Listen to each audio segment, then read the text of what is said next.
conceded a little bit of that control to the site, it might just work out in their favor as Riv opens up with 2 big headshots. Surely this is the chance that they needed to get themselves the defuse. Yeah, of course now. Stanoski trying to find something at range, but Chris, a very comfortable shot, has to be said, to clean things up. And Rush B, what a confident start. 3 remaining CT staying alive. A defuse coming forward. Long-term economy-wise, that's a very, very nice start. But I guess the priority for UWC Stags was getting that bomb down. Bomb down does guarantee them, or at least give them the opportunity to get somewhat of a full buy coming forward, which is exactly what we're seeing. The Glills come out, that 1 AK in the hands of Mr. Who, and of course supported by a Mac 10 and Deagle. Not the worst buy, but still going to be ever so slightly uncomfortable against those ever-buffed M4A1Ss. Exactly, and as we were saying, you know, controlling the pace of the game, being able to get yourself some decent weapons early on and control the pace of how things are going to go. You can play a little bit more aggressive. Now you've got yourself some decent weapons, as Nave is trying to do exactly that, just holding long, but he has been spotted out. As it comes down to a bit of an aim battle, Nave does win it, lands the headshot onto Magic, but he realizes there are more players from C-Stag starting to make a push through. It's Mr. Hui just waiting back by the bathroom, as it looks like C-Stags, after losing that player, maybe going to slow down a little bit. Yeah, they're taking a step off in. I do actually quite like this. When you're in a man disadvantage, you don't want to be too overzealous. Just try and find a little bit of information in your favor, which is exactly what Crit's seeing. The question is, will they clear Nave? They're slightly double stacked over towards long as well, because Pani can come in for that support swing to give them an opportunity for a trade, which makes things all the more uncomfortable. And for Rush B, since they've got the man advantage, all they have to do is play the trade game. See how effectively they're going to be able to do it as the util starts to come out. Nave is there, holding the angle. Beautiful headshot there onto Crit. He's going to be out of it. That player we've spoken so much about is eliminated, as is Stanoski. But in the end, Nave falls to the trade. It's Mr. Who and Rift both remaining, both low on cash right now. So if they can't salvage any kills, then C-Stags are going to be in a rough situation going into round 3, as Angus just holds the angle, tries to open up, but he can't quite land it. The flashbang connects, but he still finds the headshot. It's all onto Rift. He's spotted out, but he spots out Barney in return. Nice kills coming around, but no surprise, Angus and Rush B, with the player advantage, get themselves that kill and get themselves the second round. Well, comfortable start to be said for Rush B. That was the real test, I guess you could say, for them at the current stage. Where full buy coming forward, or somewhat of a full buy coming forward from UWC Stags, they were always going to be tested to the full. And the fact that they're able to very comfortably close it down, and with players remaining alive, as I spoke about earlier, is a big, big confidence booster in terms of long-term economy. And in a best-of-1 format, to already be at such a strong stage is the positive signs. Now for C-Stags, just a bit of a low buy. Peter 50, CZ. It's not the easiest buy, and they're going to just try and make it work as best they can. I'm expecting something aggressive. This is what we're seeing here. Chris, easy clean up. Finds himself 4 and all down to 1 man. Bomb dropped after all 5 ace. Brilliant from Chris. Easy close out. And, oh, you'd really see Stags back to the drawing board. Well, you know what? I respect the commitment from C-Stags there, just a blind rush through a smoke, but it didn't exactly work out for them, as Rush B going to be more than happy to sponge up all of that cash and be pretty much set going into the next few rounds, no matter how the result goes, but it's still favoring them, as C-Stags have been able to get themselves a buy. They've got the AKs as the util comes out. It looks like they're going to go for yet another aggressive play, but Angus will slow things down pretty effectively. Mr. Who goes down as Crit finds the headshot. Angus falls, but immediately the trade comes out. Stanoski eliminates Riv, as Chris holding the site. Maybe wants to back off a little bit now, as C-Stags a little bit worse for wear. Yeah, it's not the greatest. Okay? Again, that man disadvantage. And we spoke about this. This is the real test. We say this. Now he finds himself 1 more, and it's all left in the hands of Magic. 1 versus 3, and he really needs to be a magician to turn this one round, as things are not looking good for the C-Stags. They could be going 4-0 down with nothing left in the economy, unless Magic can pull off something spectacular. Let's see if he can pull any tricks out of his back pocket, clutch up into 1 versus 3 situation as he tries to work his way down long. He doesn't have the line of sight. Obviously, Rush B, they know their players at an advantage. They can just play it slow, hold those angles, hold the sight, but maybe not expect him, this player in the form of Nave, to just be over in the middle, lurking his way through and not wanting to catch any out. Magic sneaks up, but it's only a matter of time till he exposes himself to Parney over on the left. Does he have any idea? It doesn't look like it. Parney is there, just waiting, sees the shadow, peeks out, and, well, finds the kill. 4-0 right now. We said that it could absolutely be a messy start for one of these teams, but I think a lot of people had C-Stags as the favorites coming into this.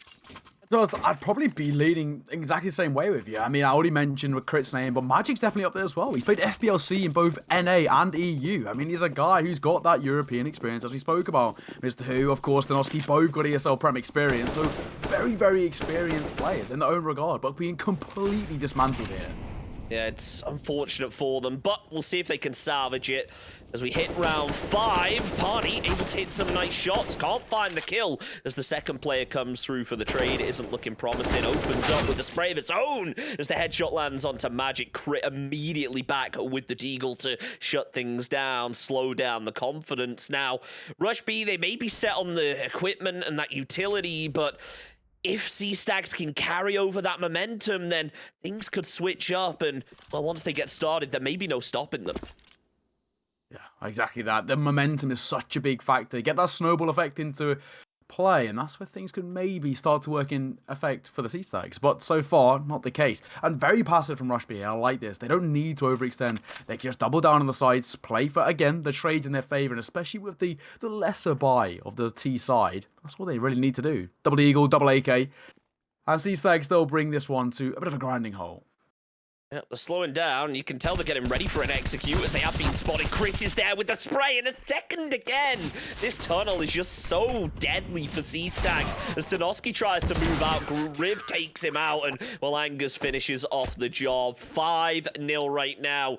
Rush B are just looking so strong coming into this, and C-Stacks, they're going to have to change something and quickly. They're going to have to 5-0 start. And of course, we mentioned that Rush B have proved themselves over the last year, the last few seasons, that they've definitely been a team to keep an eye on. But this is just such a dominant performance. And especially on T's side, from C-Stacks, who we said they're a team who can play aggressive, can very much use the utility with their experience that they've had in the sort of higher echelon of UK CS. They're being tested, but there we go. Magic finding a double. In fact, Angus release answer for 1. Dropping crit, that's the important kill, but still the man advantage kept for the T side. This is what we need to see from Magic, as he said, a strong player in his own right, but yet to get a single kill before this round. 5 deaths to go alongside. It needs to start racking up some more, just sweeping through, and you can tell C-Stacks already, after finding those kills, are starting to play a little bit faster, maybe a little bit more aggressive, feeling the confidence, realizing they have that solo player advantage. Now the question becomes, can they make anything out of it? Magic just holding the edge of the smoke, because he maybe gave away a bit of an audio cue right there. You can see Angus throws down another one, expecting the peak to come through, but Magic is just going to slow things down because of the smoke, or is he? He's actually playing inside it. Maybe C-Stacks get aggressive here. That'd be the right way to play it. And there we go. Tanoski finds himself 1. Magic here's a reload, but Angus delivers with 1 himself. 19 points of HP, staying alive, tapping away, trying to spot ahead, and he will find it. It's all down to Riv, and he's comfortably closed out. Angus, that is brilliant. The pre-fire works fantastically in his favor. And Rush B get a 6-0 start.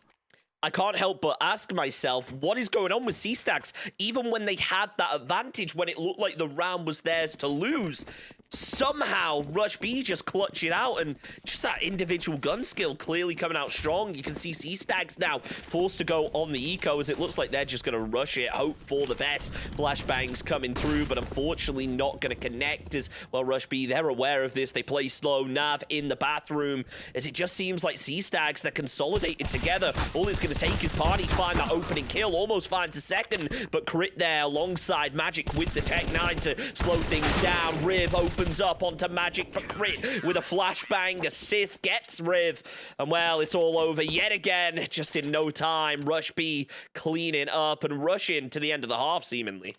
Yeah, you know, it seems like with the standard meta of CSGO at the moment that, you know, if you pick up a pistol round, you're normally guaranteed about 3, right? That's normally the start. But a 7-0 start is real question marks over towards C-Stacks now, as this is not the side we expected to see coming into this sort of game. They're not even making competitive. I mean, what a brilliant start from Rush B. I mean, we mentioned C-Stacks, or whichever team loses is what we said coming into this, how, you know, you have to be able to reset going into your next game tonight.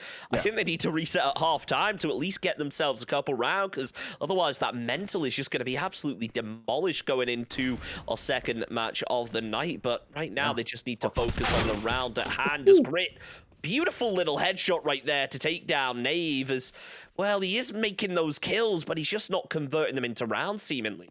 Yeah, that seems to be the big factor. Is that converting in towards rounds where things aren't really taking their place. They're struggling to get a bomb down. That seems to be the priority. And even when they do, the post bars are not very well set up, easily dismantled, and that's what's given the opportunity. But Magic just looking for a bit of information over towards short water. Not going to spot anything for the time being, but at least having that control over connector, that's strong.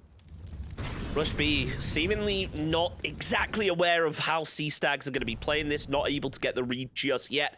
But if either of these players give away an audio cue, then they're going to get a pretty good idea. Mr. Who there on his teammate's head as he ends up falling down. Anger should have heard that. He's watching short, watching that really tight angle as Parney up over the top as well. They have the info that the push is coming onto B, but C-Stags just playing this so slowly. Out come the flashbangs as Chris holds the ramp. It's just a matter of waiting for these players to peak. Mr. Who is there to take down one, but immediately Chris for the trade. Beautiful 1-for-1 kills coming all about as Parney tries to find an angle. That he does onto the headshot. Takes down Stanovski. He's down to the solo player in a 1 versus 2, but Crit, well, he's on critical HP right now, down low. All it's going to take is 1 or 2 bullets and he is out of it. Then Rift, well, he's holding a little bit further back. Sapani just needs to try and clutch this out. Switches over to the AK. Is this finally the round that C-Stags managed to salvage? Yeah, the post barn's too strong here. We spoke about that being the biggest thing for them. They've been struggling to set it up. No way holds this.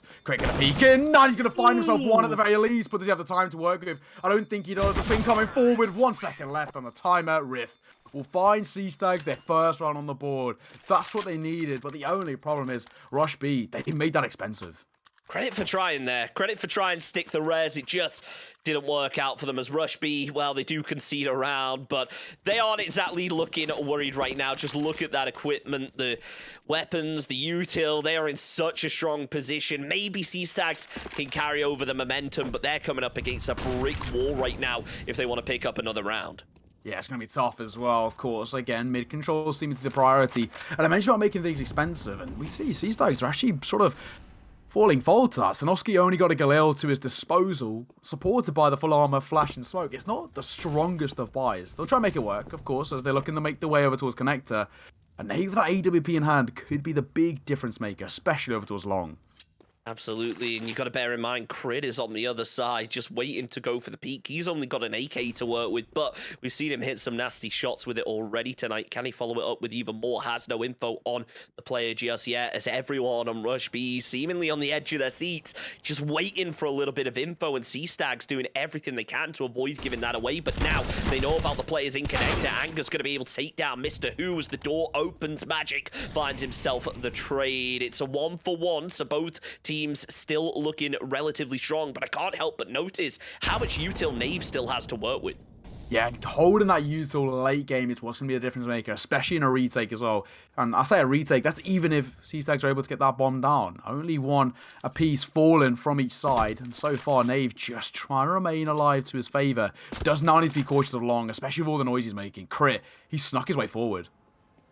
Opens up with the spray, not able to connect, but now he needs to be cautious in case there's any players over there on the crossfire. Magic now uses that opening from Crit to sneak his way onto site. He finds himself a nasty opening kill, but as the trade comes through, Crit, well, he's just fragging out over on A site right now. It's all on to Chris as the final player. It is a 1 versus 2 situation, but don't forget, Rift is still full HP. Crit is down to nothing. He needs to come through the top, and that's exactly what he does with the AK to finish off the round. C-Stags, they got the round. We knew that they could lead to momentum. Is this the time where they really kick it into gear? That is it. They need to, especially, you know, with Rush B getting a 7-0 start. I mean, there's technically still potential that U3 C-Stags can get an 8-7.5 here. Highly unlikely, has to be said, but there still is potential. They need to at least make this competitive going into that second half, especially if Rush B are able to find double digits in the first half. I'd probably say this game's had a match, but look at that aggression coming through. Angus finds one, make that a second. What a start. The pressure on the CT side working in their favour, but Snosky answers right back with one of his own. And I say this, Chris, finding those trades, keeping them on advantage, and I think already C-Stags tried to go quick, and they paid the price. Yeah, I mean, you know what? They tried to carry over that momentum. It's something we were maybe expecting, but I think Rush B expected exactly the same. An aggressive push to start off the round, and they were able to shut things down quickly. Nave going for the reposition, maybe realizing that there are going to be players in connector, but haven't found themselves anything just yet. Stanovsky goes for the peak. He's not really too concerned, but Angus is just anchored up on the site, as is Parney, sorry. So it just becomes a bit of a waiting game for these players to peak, and well, if Party can land those shots, it's all over for Sea Stags. Yeah, the real sort of question mark to me now is Angus and Chris. Of course, they've got the man advantage by 2, but both of them are just a slither away from death. There's Stanovsky peeking his way forward, spots out the Deagle, trying to tap him down, and he'll find him, in fact. Nave finds a trade from behind, doubles it down. Brilliant. What a trade coming forward. Nave played that perfectly. The slow game, the long game, to find that rotation coming through, and Rush B guarantee themselves a lead heading into our second half. That's perfect play. 8-2, and Sea Stags back to the drawing board. I love the way that Nave played that, sneaking around through the middle. As soon as his teammate opened up the shots, he was more than confident to go for the peak and find it. Almost with the spray. Can't let that slide, but hey, got himself the kills and got the round for Rush B. As it's going to be Sea Stags going for a rush this time, instead rushing towards A. Magic, leading through with the Tech 9, just sweeping as Parney going to be holding it. Deagle in hand, finds one. The second and the third, beautifully done. Magic finds the trade, but not before Nave is there to shut things down. And well, Magic, yet again, the lone player from Sea Stags. Beautiful kills coming out from Crit, though. I mean, who needs a rifle? Just give him a dig, Parney. That's brilliant. 3K to his name. Comfortable cleanup from Rush B. A 9-2 scoreline, a 7-round deficit. And you already start to think maybe this is game, set, and match. UW Sea Stags need a miracle to get back into this. And I mean, this is brutal so far. They're on the brink as well of getting double digits in the first half already, which is not at all expected from a Sea Stags roster that is relatively stocked. Yeah, I mean, it's unfortunate for them, but I think it'll maybe help them realize, look, it is University CSGO, but you can't let anything slip. I think a lot of people come into UniCS underestimating it at times, and well, when Barney is on top form like that, you can't underestimate anybody. Rush B already with an opening kill onto the round, putting themselves at an early advantage. Crit throws out the Molotov, but how much is he really going to be able to do from this position? It looks like Nave, though, getting tagged down low, has conceded a bit of that long control, and well, Sea Stags are starting to open up towards the site. Yeah, they're starting to make, I think, the right steps. Of course, a little bit of utility working in their favour. Nave down to low HP. Already a decent start with Parney going for information. Spots at 1 at range. Needs to be careful himself. Dropped down to 16 points of HP. And this is where the question marks start to take place. As ever so slowly, the Sea Stags make their way up long. Mr. Hui, oh, he almost got caught with the flash, but no, looks away just in time. The second one will connect, but so will his bullets. Down goes Angus as Nave tries to hold the trade. He does eliminate Rift, but not before Stanovsky is able to trade out that fire and now hopefully get down the bomb. It's 3 versus 3, but Parney is down to no HP. All it's going to take is 1 HE grenade, and he's going to be out of it. Mr. Hui moves back, and that could be to his detriment. You've got to realize Parney, he was low. He's getting ready to peek that crit. He catches Chris on the peak as Parney tries to move through. He's not really in a position to get the defuse as Mr. Hui starts to swing round. All it would have taken is 1 or 2 shots, but as Riv opens things up, well, things are looking worrying for the Sea Stags. They are trying to make their way forward into a short. Stanovsky finds off 1, but no way. He picked up the defuse. They didn't swing on towards the second, and just like that, with a slither of HP, Rush B find double digits. That is crazy. The flash was perfect. Both of the CTs on site, full blind, 1 on the defuse, but with just a shred of health. All it took was a stray bullet. I mean, a big sneeze would have dropped him out of the game. But Rush B find a 10th, and an 8-round lead. I think this game is pretty much done. I mean, with how low Party was that entire round as well, being able to survive not only till the very end, but to get the defuse as well. I'm not sure whether it was a bit of confusion coming out from Sea Stags, not realizing, oh wait, there are 2 players right behind each other and only getting the kill onto 1, but still not ideal. Nave, he will find 1 kill in the early round, though, as the flashbang comes through, realizing, look, we can concede a bit of control here. They're confident going for the retakes because, well, they've been just so successful in the past few rounds. Stanovsky, Mr. Hugh getting ready to push through as smoke is there. They're not going to be able to spot out Parney in the corner, and all it's going to take is it to dissipate a little more, and he might just be over with. Yeah, of course, another brilliant angle there. Opening kills going the way, and the orb doubling down. In fact, it's just a comfortable cleanup over towards A. Rift now left all alone. A 1 versus 5, and he doesn't have it in him. A flawless round for Rush B, and the biggest factor that has to be said, it was a flawless round against a full buy. Sea Stags, their biggest fault is they're just playing as individuals. There's no team synergy at all. One by one peeking, giving away too much information and too much space to Rush B, which they're completely exposing. 11-2, and this is just such a stunning performance from the CT side. I'm just trying to figure out what's going on with Sea Stags right now. Is Overpass the CT-sided map, maybe? Is there anything they can do going into the next half to maybe salvage things? It's going to be a hell of a challenge ahead of them as Rift just holding B short. Angus looking out towards Monster, expecting players to peek as he throws down the smokes, maybe getting an idea now as the bullets come through of where those players are. Don't forget, though, the bomb is still all the way back as Crit opens up. It may lead to a bit of a hint that Sea Stags are doing a B fake and heading for the A execute, but no, as the bomb comes round, it looks like they will commit onto it. Yeah, I think that's exactly what we're going to see. Angus finds himself one more. Of course, now back to the 4 versus 4. Already, hang on a second. A bit of information spotted, and actually Angus just ever so slightly overextending. But I like this from Chris. Getting a bit more information in his favor, trying to get some map control, but of course could be isolated here. Now needs to be wary of not only long, but of course short water. Drops a smoke in behind. Trying to play things slow to allow for at least time for the rotation to come through. But actually, the T side, they themselves, they've come to a grinding hold. But I say this, the trade comes forward. There we go, 1 versus 3. And I think this may be finally another round for the Sea Stags.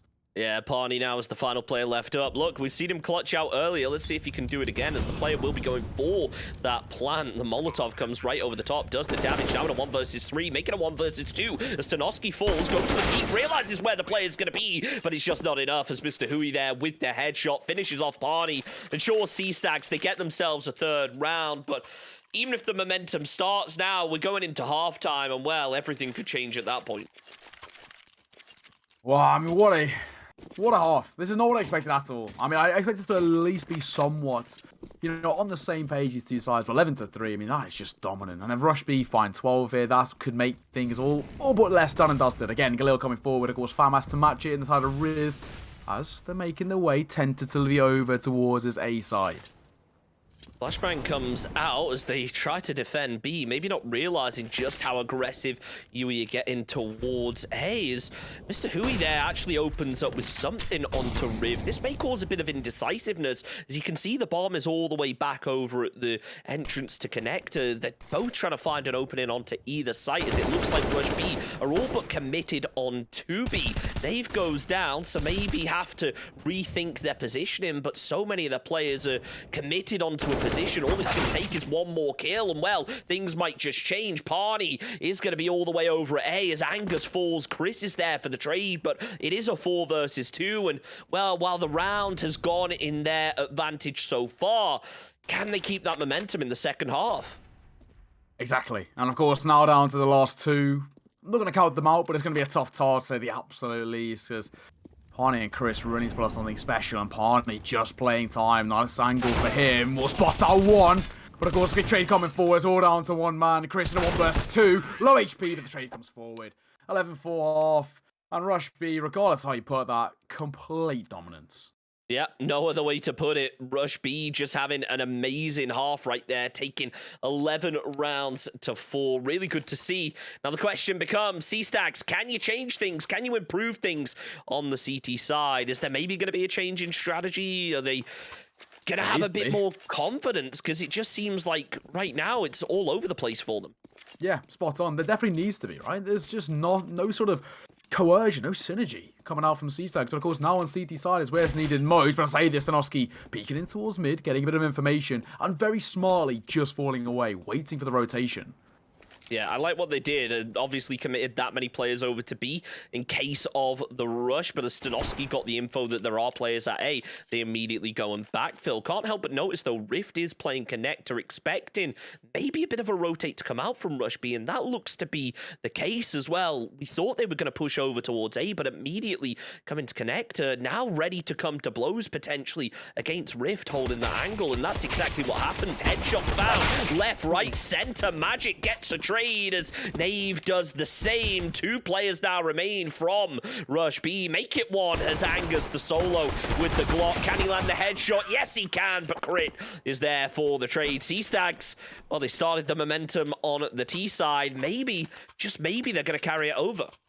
It's needed. They need to at least get off to a good start here. And of course, that's the perfect way to get things started. And the biggest factor of that is that they deny Rush B from getting that bomb down, which means for them, as we see, it's going to be a very mediocre buy, to say the least. Just that one P250 coming in, or 2, may I say, to support the Glocks. It's nothing really too special. And of course, flashbang in towards mid will allow Magic all the space to work with.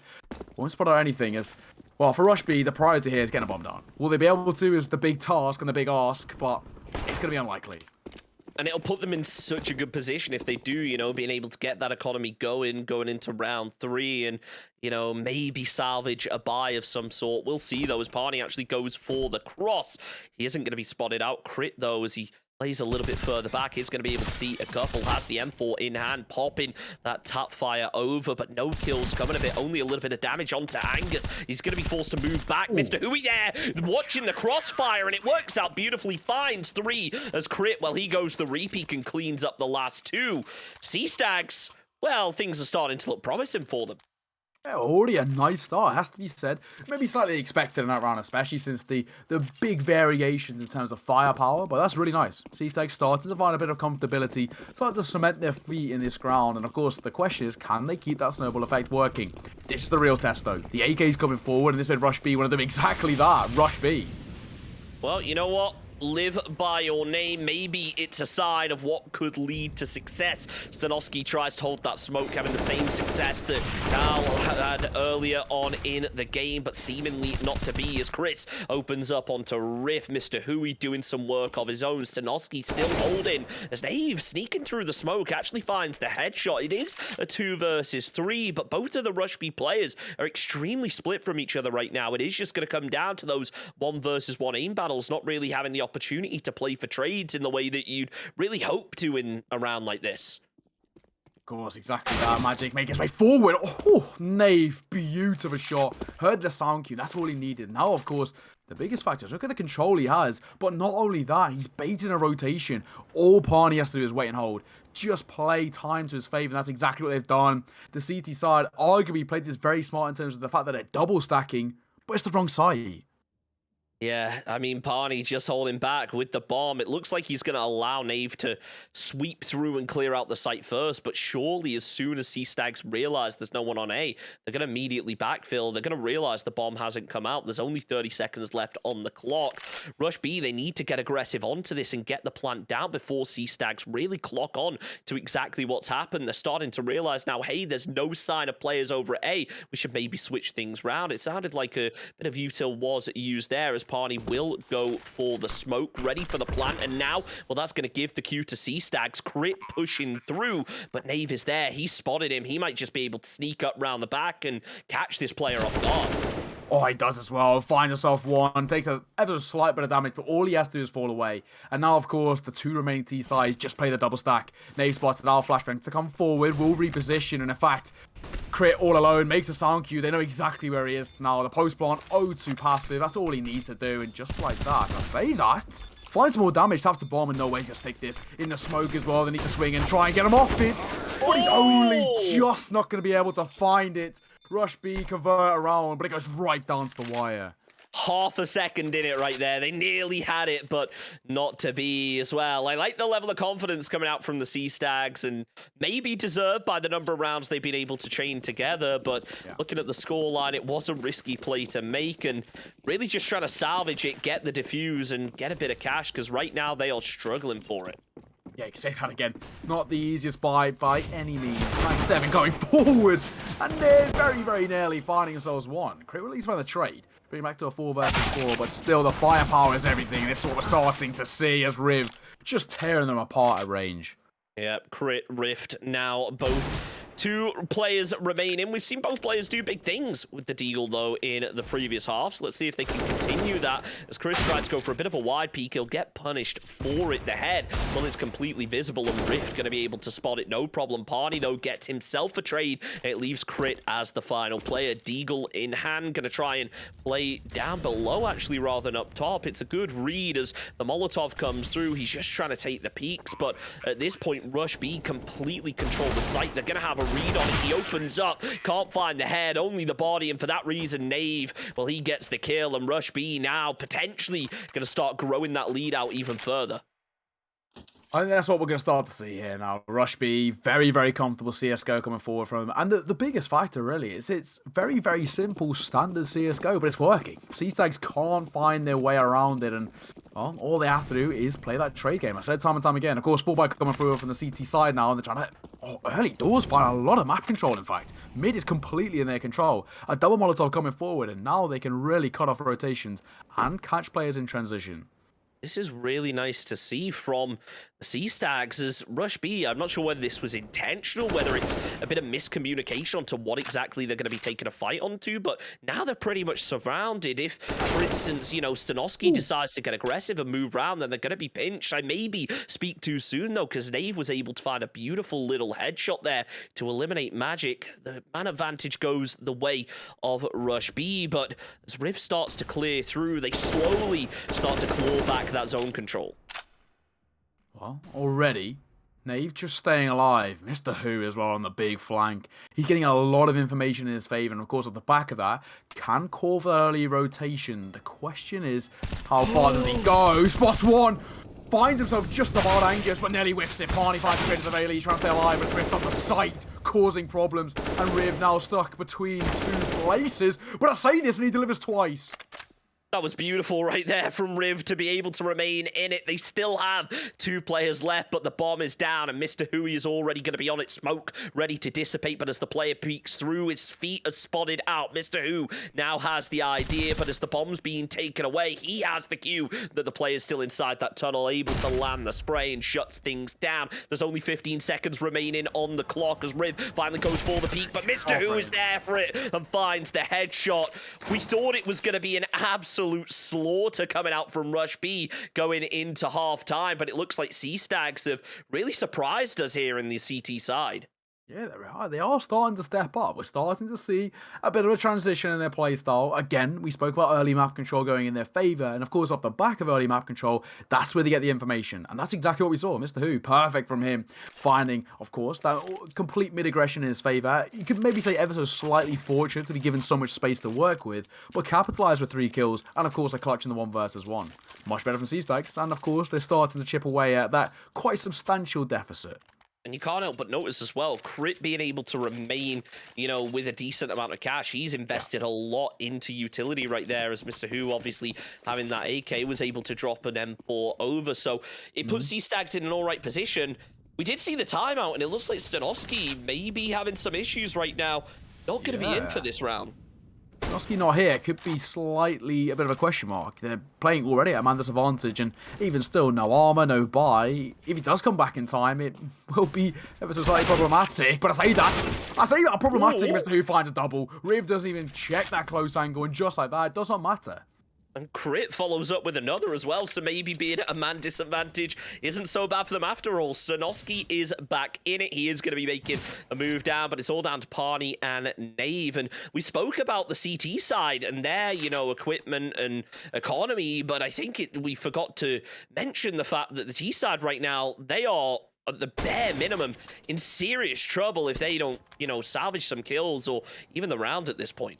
Yeah, that is the biggest thing. They need to at least make this expensive. For Rush B, it's a tough situation, especially when you look at their long-term economy not being great. But that's another one for Mr. Who's bank as well. He's been brilliant so far, but all we traded out is Nave left all alone and an ace needed to clutch out this round. Yep, Naive actually on track to maybe do so. He's already found himself 2 frags this round. Can he follow it up with the 3rd? Knife in hand, he's spotted. And well, Crit is there just waiting for the player to push out. C-Stacks salvaging themselves another round. We maybe cursed it when we thought that it was going to be a one-sided game, as I remember someone in our chat actually said, oh, now you've said it's one-sided, it's going to overtime. It might just happen here. Yeah, I mean, so far, C-Stacks looking like the better side coming into the second half.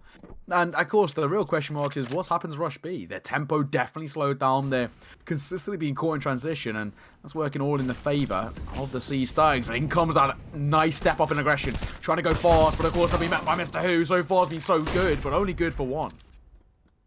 As Nave finds the trade, Magic forced to concede a little bit of that control and move back. You don't want to be, getting pushed from 2 angles by the AWP as Rush B do consolidate. It looks like they maybe want to switch things up towards a B push, as you can see the player just waiting. Nave getting ready to go for the peek. Peek's out, but smokes are there as well. Rift a little bit on the edge of his seat right now, just waiting for those players to push, but little does he know Rush B have decided to actually move back, and well, they're moving as a unit. This could work out really well with the AWP being the player who's watching that long angle. He only has 1 bullet, so if these players are working together, they can very quickly, isolate this player and catch him off guard. Maybe not, though, as Magic is there to take down Chris. Crit takes down 2. Angus now just going to try and clutch it out with the P250, but if it's AWP versus P250, I'd argue that the AWP wins 90% of the time. Yeah, literally. He was trying to go for the Jiggle P to try and bait out the AWP shot on Magic. He's never going to fall into that. We spoke about his experiences on an individual level, and that's light work for him. Exactly what we see. Double down, and Magic, who's been, surprisingly a bit of a quiet factor today, steps up when needed most. UWC Stags, they find themselves in 9th and on the brink of double digits, making this all the more competitive game. Magic again going for that peek into the middle. Caught by the flash. Pop shot not going to connect, but at least got information roughly. That's what the T-side are planning. Well, now, as things seemed like they were going to pop off early, looks like maybe the opposite. Rush B still tried to get themselves a little bit more control, as Angus there tries to land himself a bit of a spray. Not too successful. Rift, though, alongside Crit, potentially ready to go for the boost. Thankfully not, and remaining in it because of it. Nave, he's found an opening, as I don't know how, but they've conceded so much control of A site, committing all of their players towards B. Mr. Hui does find the trade, but Nave is already there in bank now. He just has to wait and find an angle onto Crit, but no, the headshot's actually able to connect. So, even though C-Stacks gave up so much of that A control, they've now managed to regain it, and in a really good position as Mr. Who starts to come up the back. He just needs to hope that Angus doesn't spot him, and the flashbang, well, is going to deny it, and the headshot's found because of it. Yeah, exactly that. And of course, now, in a 2 versus 4, ever so slowly, the T side trying to creep their way up towards A. But of course, I don't think they're going to give them the luxury. Connecting control in their favour. Rotations can be cut off pretty comfortably, and only 30 seconds left on the clock. I think C-Stacks have read this really well. Yeah, Riv did spot out the player, tries to go for the pre-fire, but is going to get the bomb down. That's going to be made a whole lot harder as Party falls, but no, in the end, it's Mr. Hui to finish off the job. 13-10, things have really changed, and, well, we mentioned about momentum. Getting 1 or 2 rounds under your belt can be a huge confidence boost, but if you're the one conceding round after round, like Rush BR, well, it can have exactly the opposite effect. Precisely. That's what we're starting to see. It's a timeout call, and I think it's a very smart timeout, in fact, because at the moment, things really aren't looking too hot for Rush B. They've really taken their foot off the gas, and they've given, again, as you said, all the space over towards C-Stacks. They're starting to very, very much dominate in terms of momentum. And I think this is part and parcel to a degree of UKCS, but these 2 sides, very, very momentum heavy, hence why the round differential is only 3.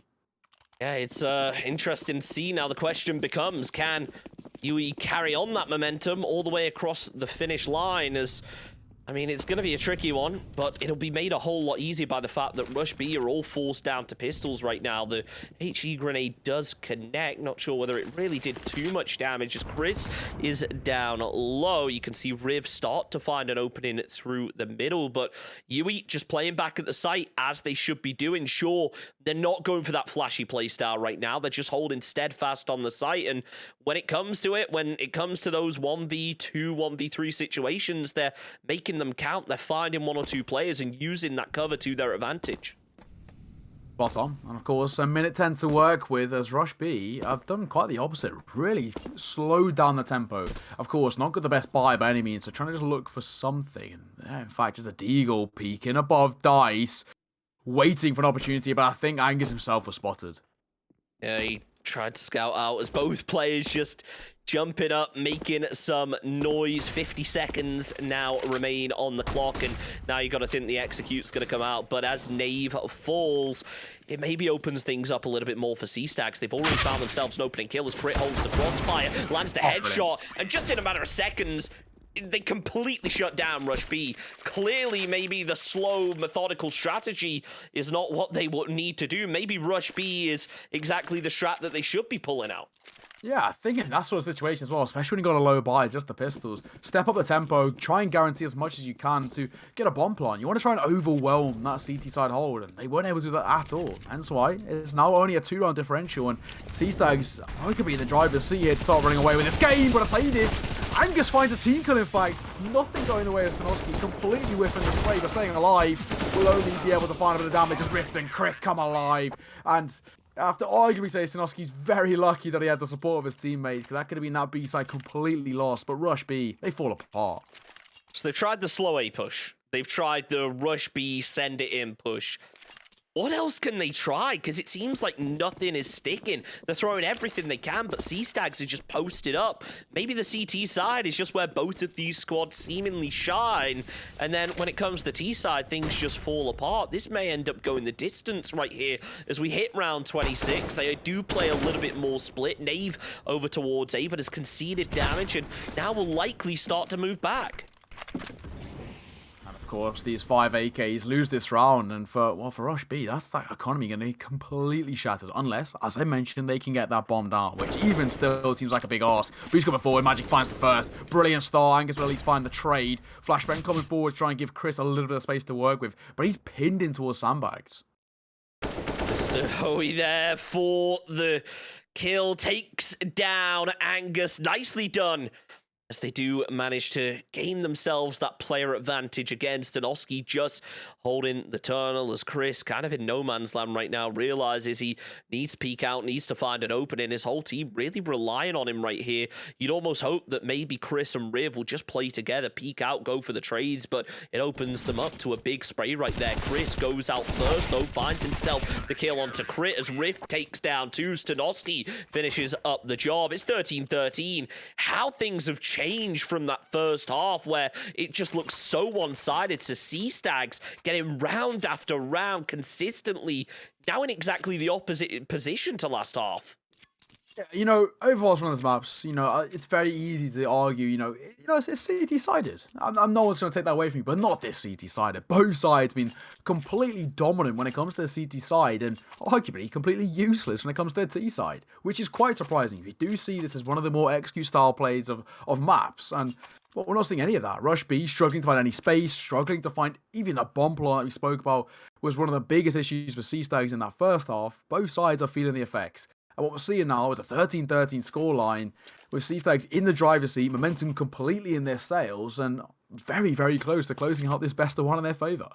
I can't help but wonder now, what were these teams expecting coming into it? Were they expecting just a really puggy match where you go in, play for those really flashy plays and get the frags? Because it doesn't seem like we've had super organized execute so far tonight. Magic, though, lines up Chris beautifully as Mr. Ho. Oh, beautifully there with the 3K. Shuts things down, but Angus gets the trade as the final player left up. C-Stags just gaining more and more momentum, now controlling the map. Angus maybe able to identify these players, take them in 1-versus-1 scenarios, but judging from the way that C-Stags are playing, they're just going to post up, and well, as soon as the info gets given away onto 1, everyone from the squad is going to move in, swarm, and catch the player in the pinch. Yeah, again, Mr. Hoy always seems to be good for at least a few. Always seems to be that consistent factor, finding the multi-kills, and Angus that flash pop. He's giving away his position, giving away the ruse, and I think it's just a matter of time. 1-versus-3. Got to try and take down a double AK, 1M player, 1S. Does find himself the first. But is he wearing the flank? That's the biggest factor. I know he's not. Crit, bit of a whiff spray, but will connect in the end. As C-Stags somehow, for the first time, after completely fluffing their lines in that first half, are 14-3 up. And again, we're going to see Rush B call for a timeout, and I don't blame them. They need to fix something. They need that timeout. I don't know what exactly they're going to be changing, but they need to just figure out what's going on. There's no other way to put it. I mean, Sea Stags have just gained so many rounds in a row. It's the comeback of a century for them. Yeah. The question becomes now, can they get it across the line, or are things going to shut down? And Rush be one of those squads where, you know, when they're backed into a corner, they can come out swinging. You can see now they have just full committed to the buy. They realize that if Sea Stags get themselves just one more round, then it's at least going to overtime, and that's not a situation Rush B want to be in. They bought everything they possibly can, and they realize that this is probably, to a certain extent, their final round. If it doesn't work out for them, then, well, Sea Stags might just take the game. They'll be forced into an eco next round. Nave, I don't get it. He just stood in the Molotov, tanked so much damage. Now in a 1 versus 1 fight up against Mr. Hoy. Nave falls, so does Riv, and well, it might just be over here for Rush B. Yeah, Angus finds himself one, drops Mr. Hoy, and that's an important kill. He's been we said that consistent factor. I mean, he did find himself a double. We already mentioned that. Always seems to be good for at least 2. Now Chris just trying to stay alive. Flashbang coming through the smoking towards Monster.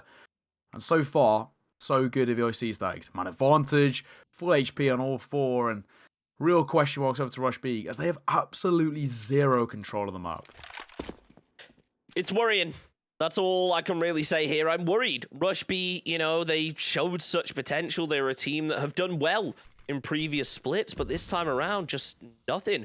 Chris is going to try and swing out, as he does get a little bit of info onto one player. It's Stanoski who gets caught and sprayed down because of it. Riff just playing short as his teammate tries to move up above. Magic has the AWP to look down and provide a little bit of Overwatch cover, but as Chris goes to the spray, he actually connects through the smoke. Sure, Magic took down Parney, but it is going to be a 2 versus 2. No util left here from Rush B, and well, the opposite is true for Sea Stags as the incendiary comes out. Magic finishes it off with the AWP. Angus down to a solo, lands the spray, almost lands a second, and well, that might just be the final nail of the coffin. Sure, there's a round left, but Rush B have no economy. Yeah, the only saving grace is that bomb plant. The bomb plant does allow them to pick up a buy into this next round, so in that sense, they're going to be completely fine. But Rush B, nothing is working in their favor. That's the first time we've seen them get a bomb plant in such a long time, and looking forward, things are a real question mark for this side. 15-13, Sea Stags 1 round away from closing out this best of 1. And after quite the monumental comeback, for Rush B, mentally speaking, this must be crushing. Yeah, this is brutal for them, to say the least. As Stanoski, well, he tries to open up. Angus will be able to salvage something, but Magic, he immediately trades it out with the AWP. Nave's going to be opening himself up, but Magic, yet again, takes down Nave. This is really impressive to see. The AWP is coming out big, and it's an interesting one. It's risky at times going for the double AWP setup, but it seems like Sea Stags are having pretty good success with it so far. Just Mr. Ho watching that tunnel, ready to try and find himself an opening, but none of those players are going to be in that location just yet. Controlling onto B site as Riv, he gets tagged down low, but Mr. Hoy is there to land the pistol shots. The AWP as well eliminates Chris, and well, it's a 1 versus 4. It's all but over here for Rush B. They do manage to get themselves a final kill, but I mean, it would be the play of a century to really clutch this one out and remain in it here for Rush B. Yeah, he's clutch needed from Angus, and he's been, of course, of this Rush B side, who, for the most part in the second half, very middling performance. He's been great, but not good enough. Crit close it out, 16-13. And what a comeback. What a turnaround there. You've got to feel for Rush B, or maybe you don't. They completely dropped the ball, took this foot off the gas, and, you know, credit to Sea Stags, because they've run away with that. We fair to say it's CT-sided? Because that's the only explanation I really have, if this is a really CT-sided map or something, and that's the reason why. Because it felt like the T-side, neither team was able to make anything. There were no executes as such. It was just trades for trades. There was no, you know, smokes onto sites. There was no team pushes. It was just really unfortunate to see from both squads. Yeah, I think the biggest thing for me was that, sort of, as you mentioned, the lack of the execute style of play. We didn't see any of that. They were trying to play this poggy style of CS, which, for the most part, especially, I think it's part and parcel of UK, which is great. But, of course, when you're playing against players of this caliber, it's not going to be good enough. You need to have a formulated plan coming into each round. And that was the biggest problem for Rush B. When they stepped on their T side, it was lackluster to say the least. And they got completely exposed to having massive holes in their armor. Yeah, it's a rough one. Both teams not exact. Well, both of them honestly should be pretty ashamed of themselves after that match. It doesn't matter whether you won, whether you lost. Sure, there was an insane comeback, but it was so sloppy for both teams on the T side. We'll see if that remains true because we still have one more match to go tonight. We're going to take a short break, but we will be back in just a couple of minutes.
I live 17 floors up, and when it rains, I can feel those drops in my window pane. Lets me know that I'm still here.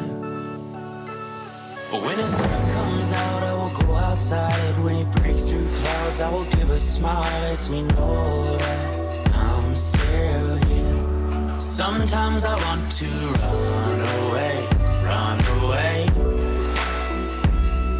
to find good times again, to find all my old friends. Times I said good times, find my friends again. I said I wanna have good times, good times, find my friends again, and good times. I said good times, find my friends again. I said I wanna have good times, good times, find my friends again, and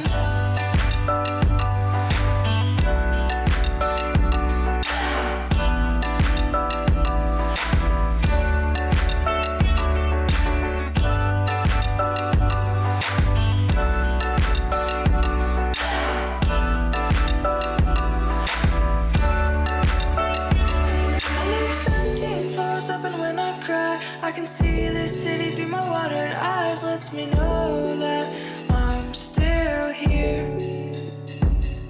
When my eyes clear up, I will go outside. I'll imagine you're still by my side. Lets me know that I'm still here. Sometimes I want to run away, to find good times again, to find all my old friends. Run away, to the nearest place where I'll find all my old friends. Times I said good times, find my friends again. I said I wanna have good times, good times, find my friends again, and good times. I said good times, find my friends.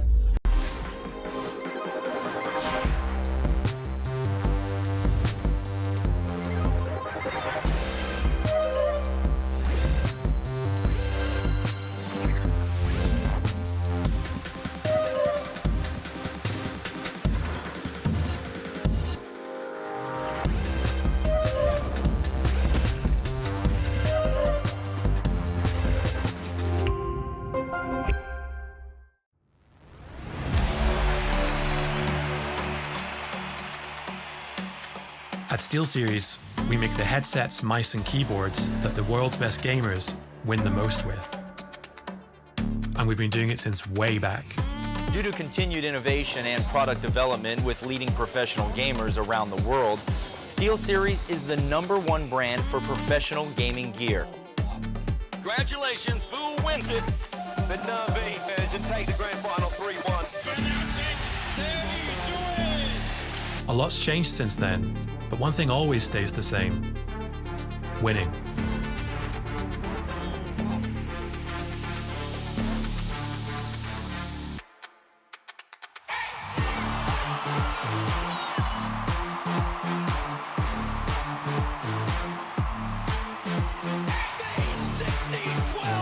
Every pro that picks up a SteelSeries product pushes its limits.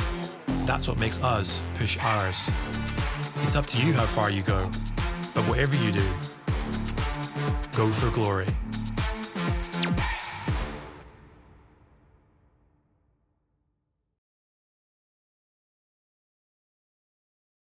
Well, one game is down, and only one more to go tonight. It's 2 best of ones, but if it's anything like game number 1, well, it's not going to disappoint. It's going to be the Portsmouth Paladins versus Slugs Black. You mentioned earlier that we wanted to see Portsmouth play. Obviously, I've got a bit of caster bias going into it, but in the past, you know, in Yule, they have been a very dominant roster, so I think they have to be one to look out for after not, I believe, even entering a team last year. Yeah, I think they're definitely a side that I want to keep an eye on. I think, I speak about, I guess you could say my bias to a degree is a team who back in my early years of playing University CSGO, they were untouchable. And it was sort of one of those things, there was no doubt, there's no question mark. It was normally, to be honest, the race for second place. That seemed to be the standard case when it came to Portsmouth because they were a side who, as a university, played against, some like tier 2, tier 3 teams in Europe. They were putting up relatively strong performances. I remember, if I'm right in saying, they played against Anonymo when I was in my first year, or essentially some of the players that are now representing Anonymo. And of course, that says everything in their own regard. Stepped away, and now they're back. The question is, can they replicate the performances of the team that I know and love? Yeah, and I think a big part of it is going to be how much has that roster changed? Have they made a lot of changes? I know that Joe is actually playing on the team right now. I believe that he actually took a break to play Valorant over in the spring season, so I'm excited to see whether he's able to, come back at it, get back into the swing of playing CS and have success. That's going to be an interesting one. But at the same time, Slugs Black, not a team that I have any experience with personally. I'm not sure whether you know anything about the squad, but maybe a bit of an unknown coming into this one. Yeah, relatively, a little bit. I've definitely heard the name before, and I think if I'm right in saying I may have seen one or two of their games last year, if it was the same team that I'm thinking of. Dino's a name that comes to mind as one I recognise, maybe just a prominent face within UKCS, and hoping if it is the one that I think I know, then it should be actually quite an interesting game. Quite an aggressive player in their nature, and because of that, we'd expect to see, as we spoke about, this puggy style of CSGO come through. The question is, are we going to see that? Are Portsmouth Paladins going to give them the ability and the space to come through? We mentioned they stepped away to Valorant, maybe they've now been tainted by the lesser FPS, and of course, maybe they won't have it in them anymore when it comes back into CSGO. Maybe. We'll see how it goes for them. But I have to say, in the past, when I've seen Portsmouth Paladins play, they've definitely had a very disciplined play style. I wouldn't necessarily call them a puggy team like you can say about a lot of squads in this. Sure, they have that confidence, they have that mechanical skill, but I wouldn't expect them to go in and just full send immediately start going for frags only. I would expect this squad to play very disciplined, and I think that they're a team that, especially on the CT side, are going to have a lot of success. Yeah, I think, especially coming into this, from what we saw of our first best of one, that discipline needs to come forward because that was essentially for both the T sides and our opening best of one. That was their biggest fault. No discipline, lack of synergy, lack of coercion, and because of that, they were unable to find essentially anything when it came to that T side. And of course, coming into now, of course, the second time round, we need to see more of the same. Whether we'll see it is the big question. Yeah, it's about being able to actually perform on the day. Obviously, last game, we expected both teams to do amazing, and they weren't able to perform. So I think it throws a lot of questions up into the air of, well, it's a best of one. Are they going to be able to? Are they coming into it warmed up is going to be a big thing. Last game, it was the first game all the teams were playing of the evening.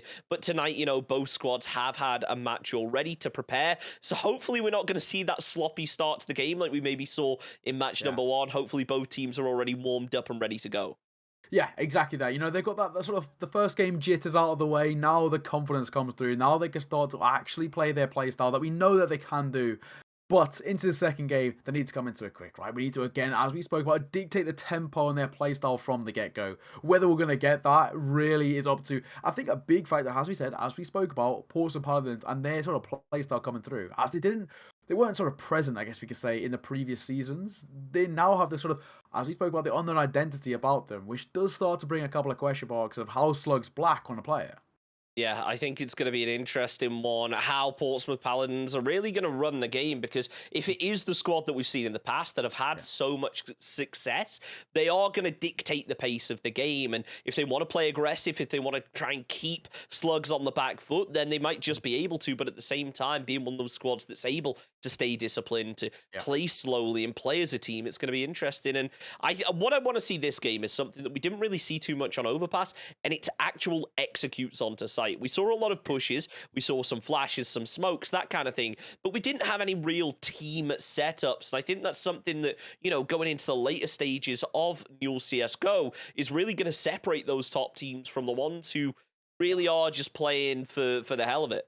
Yeah, spot on. That is going to be the biggest thing. I think what you mentioned earlier as well, discipline. That is, I think, what at times we lacked in that opening best of one. I think if you're playing the long game, if you want to, of course, get consistent performances under your belt, having that discipline when it comes down to the core elements of CSGO, even the simplistic things we speak about, Right, bits of utility coming forward. The post plant seems to be a big factor that both of the sides in the opening best one really struggled on. These are real factors that are going to start to play into this. I think we spoke about it in the opening best of one, but I think the veto is another thing that will start to lead us in this narrative. And again, how do they want to play this? Do you want to play for your own strengths, or do you want to play against your opponent's weaknesses?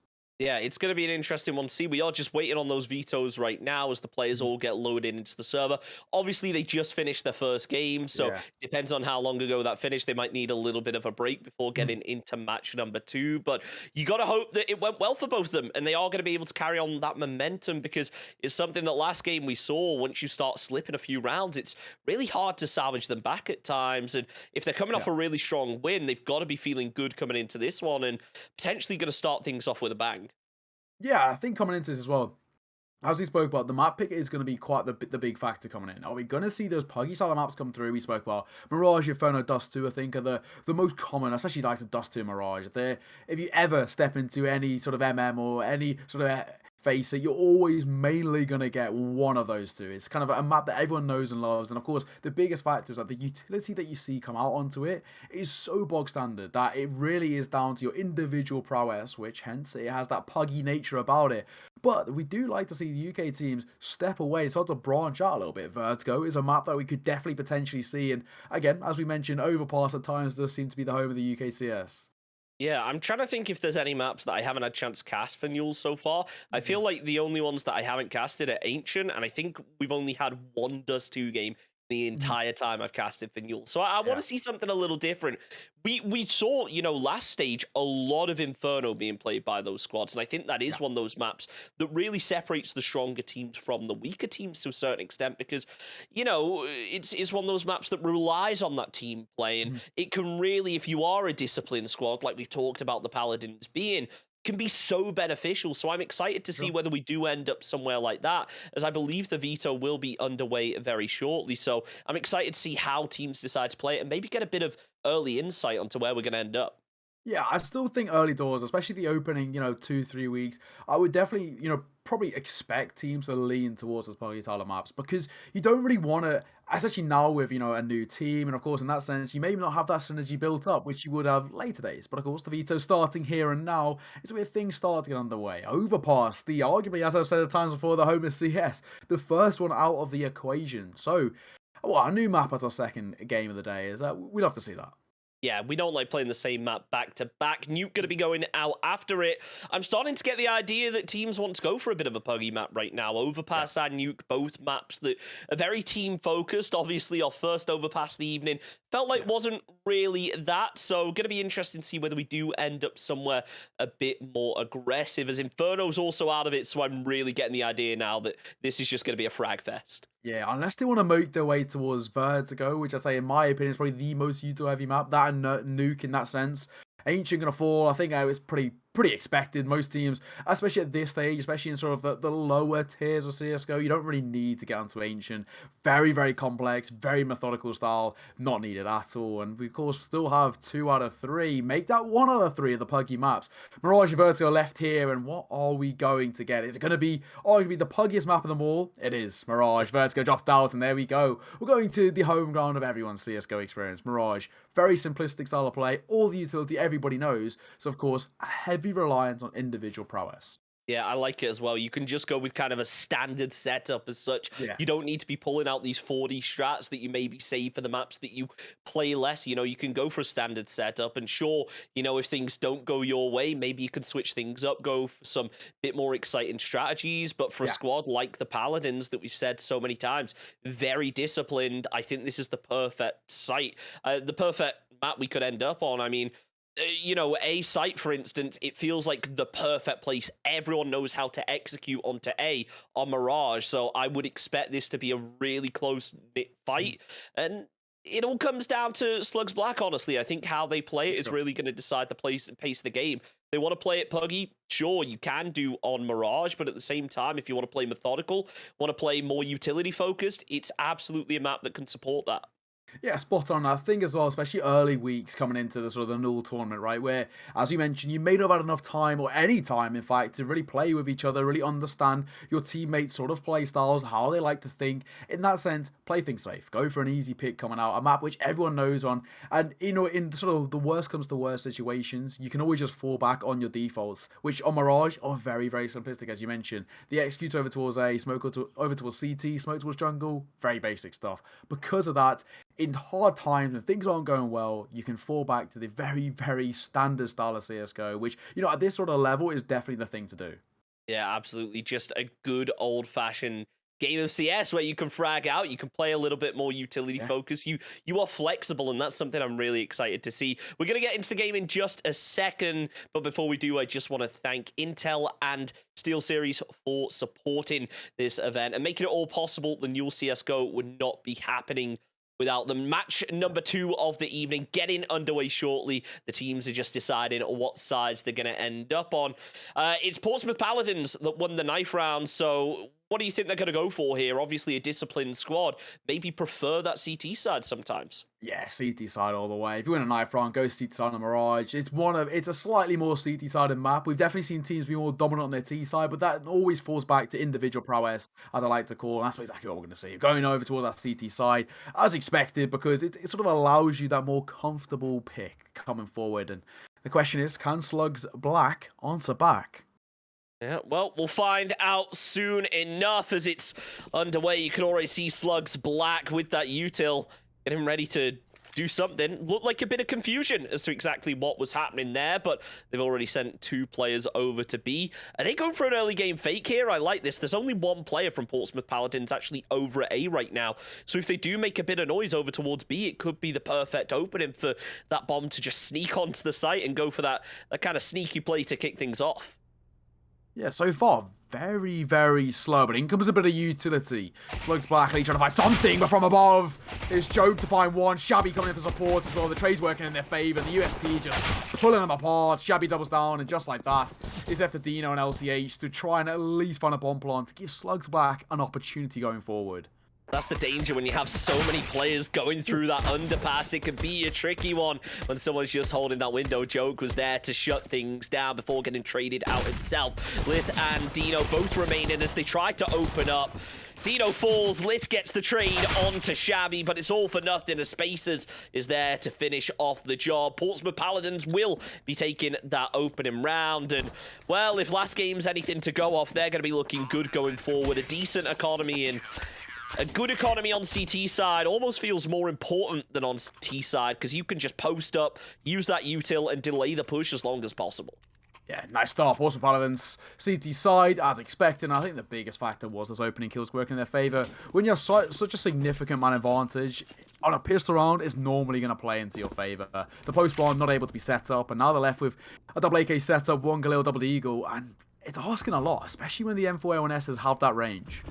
Oh, look at this, though. The smoke's all down the middle. It looks like the early game push is going to be coming out from Slugs Black here. As you can see, Spacers going for the spray through the smoke. It isn't able to connect, as the window should be getting smoked off soon enough. No, it's actually Connector that's going to be the first thing to go. Shabby holding it as Joke just holds back a little bit further.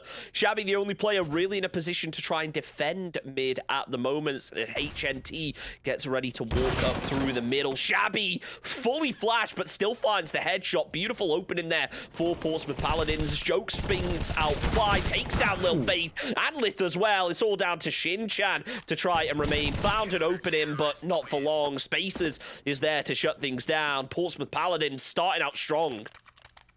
Yeah, nice start. Expected start, you can say, of course, with the opening round going in their favour. Just a little tad higher in terms of firepower in their favour. The double AKs had potential, but just not quite good enough when it came down to it. So just like that, 2-0 start, and Slugs Black is back to the drawing board. Low buy coming forward. They're just going to try and stick around that 2k mark with the pistols coming in, and the Eagle's going to try and find something in their favour. It's actually MP9 going aggressive. Shabby finds one, looks for the second, but then unable to connect, in fact.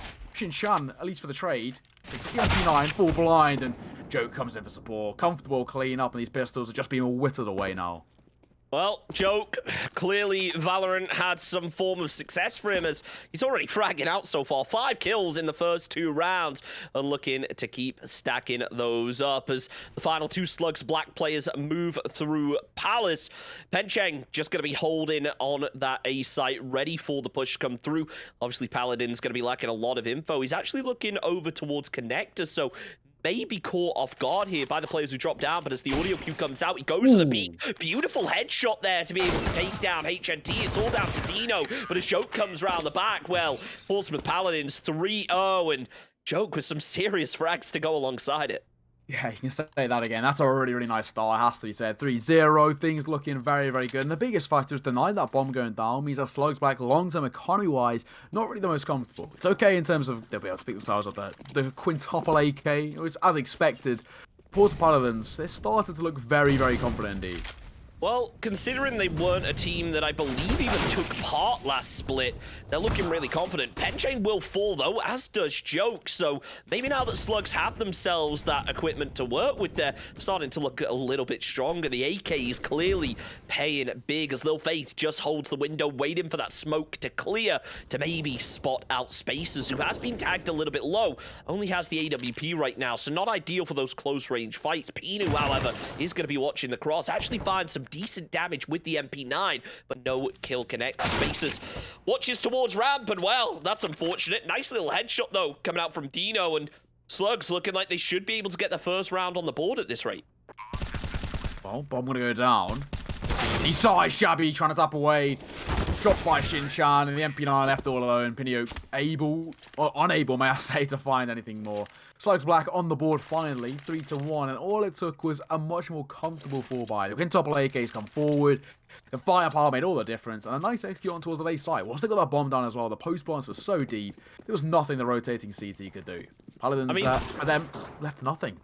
I mean, you mentioned last game, look, it's kind of understandable that you lose the pistol round, you lose 3 rounds. That's exactly what happened, and Slugs Black's clearly showing that, okay, just because we lost the pistol doesn't mean we can't start to make a comeback right now. As Joke maybe gets a little bit over-aggressive and a little bit overconfident, he will get caught with a headshot and punished, but Shabby is there to find the trade as it is a 4v4 situation right now. HNT, though, he got tagged extremely low, finished off with the headshot. Lil Faith, Dino each find themselves a kill, but as Leth falls, it is a 2 versus 2. They're going to try and consolidate over towards that bomb as Lil Faith needs to pick it up quickly. Pencheng watches out, goes to the spray, but it doesn't connect. Lil Faith is the one to find it. It's all down to Pinu with the deagle in hand, and Slugs Black, well, they may have conceded 3 rounds, but it looks like they're going to try and get a second on the board pretty quickly here. I think regardless of how this round plays out, even if Slugs Black pick it up, it's a real misstep from them. This has been made very, very expensive so far, and the fact that they've only got 2 remaining players against what was 4 deagles and 1 rifle, right? It makes quite the worrying step looking forward. It's very, very expensive in that sense, but bomb goes down. Pinio making that rotate come forward. In towards connection moves, like something below Faith. Comfortable, clean up. Slugs Black pick up a second, but with only 2 remaining players. Very well done in that sense for Portsmouth Paladins with a low buy. Yeah, I mean, Portsmouth Paladins, they started off really aggressively and they got very confident, and I think they're starting to get punished for that now, so maybe needing to slow things down a little bit. They will still be able to get a fairly decent buy-in. Sure, they're lacking a little bit on the utility front, but they still have the smokes. They're still going to be able to block out those lines of sight. Spacers is going to be watching. Hops up onto the window in case of a Molotov, but it's not going to land. It is a smoke instead. Big sprays coming through as Joe just holds that short angle. Dino playing cautiously as I think Slugs are maybe expecting the Paladins to overextend here like they did in the previous round.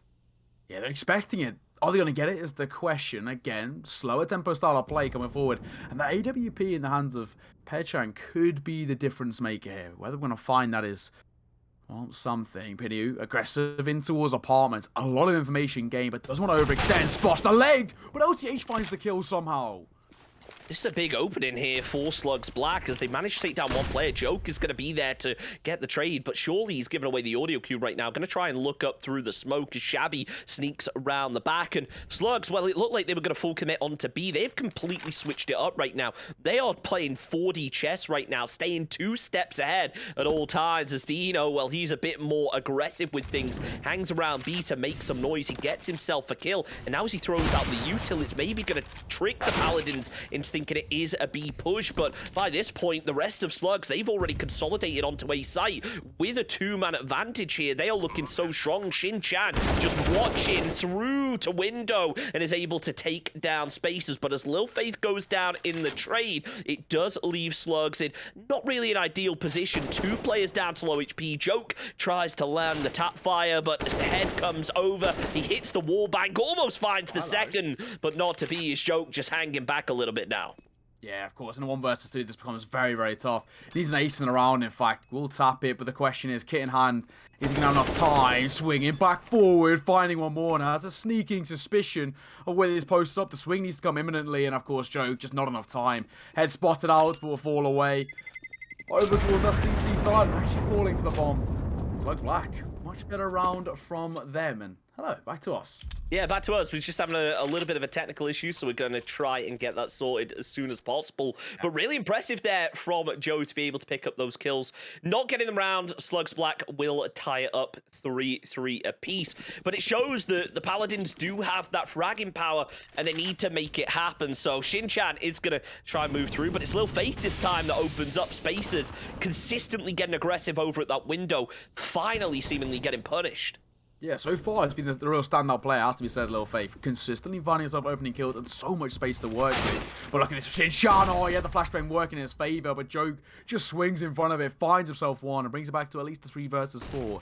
Still, the man advantage kept by the T side, and they're looking to use it as the catalyst to, well, for them, their first winning round, and Dino making it look easy. Doubles down, it's all down to 1 man. We've sung his praises, Joke, but this is maybe a task too high.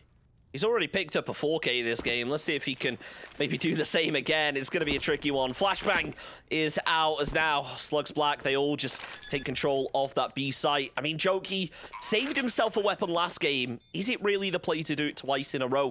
Maybe just go in, try and make it, as you said, an expensive round for Slugs, but their economy right now is just in such a good situation. I don't think they can really do anything. A Joke, he does fall. The AUE is the weapon that gets the kill, and now the Paladins in a bit of a rough spot economically. They may decide to go for another Rico before going for the buy, but it looks like as the AUE is bought, they are just going to commit to it, realizing it's a 1-round difference, and the potential is 1 round, they tie things up, and then they start that momentum and the uphill battle. 4-3, Slugs Black, they've gone from 3-0 down to clawing themselves in front by 1. Of course, the biggest factor is they're winning the battle of the economy. They're long-term for them, really built up. So it's something which is going to ease their mind a little bit, not something you have to worry about. It allows them sort of that fluidity to play with, which is definitely going to play into Porter Paladins. Hence why we start to see, even this, for example, very, very passive in their nature, because they know a loss round here, back to the drawing board, back to a double eco. Cheng opens up, nicely done onto Dino, but is going to be caught with the flashbang as now Slugs looks like they do want to go for the plant as soon as possible. Space is going to be opening up, taken down low. Is Joke also going to be eliminated? Shabby just holding that angle, expecting players to push out of Palace though to follow that Molotov. That's exactly what happened. Lil Faith, that's the AUE taken out of it. It is going to be a 4 versus 2, and Shin-Chan is down to very low HP, but as HNT hasn't been spotted, he's able to get the knock over on Spaces because of it. Pacheng is there for the headshot, takes down HNT as Shin-Chan finds the trade. Going to try and move over to safety, but the bomb's down on a site. It's not been planted, but it means that Shin-Chan has to push and get aggressive, which is easier said than done when you're on 11 health. Exactly, this is asking a lot. A 1 versus 2, and at the best, this is asking for something glorious to work in his favour. That's not going to happen. Pacheng closed it down, and 4-4. This game's tied up again. This game already starting off significantly more evenly than our first best of 1 did. It's what you like to see. No team just taking a lead and running off with it. Things are tied, and well, as soon as it looked like Slugs Black had that momentum, the Paladins were there to slow things down. Shabby, oh dear, that's not ideal, as ends up mollying themselves. Not great. Going to be forced to move back, and it may open something up down mid for Slugs Black, but doesn't look like they are going to be peeking it as Lil Faith sneaks in towards B. It might be a sign of a B execute if they find this opening kill on to Pinu. Well, so far, Pinu absolutely deleting Lil Faith, and he expected himself to be in the sort of a primary angle there. Guess domed.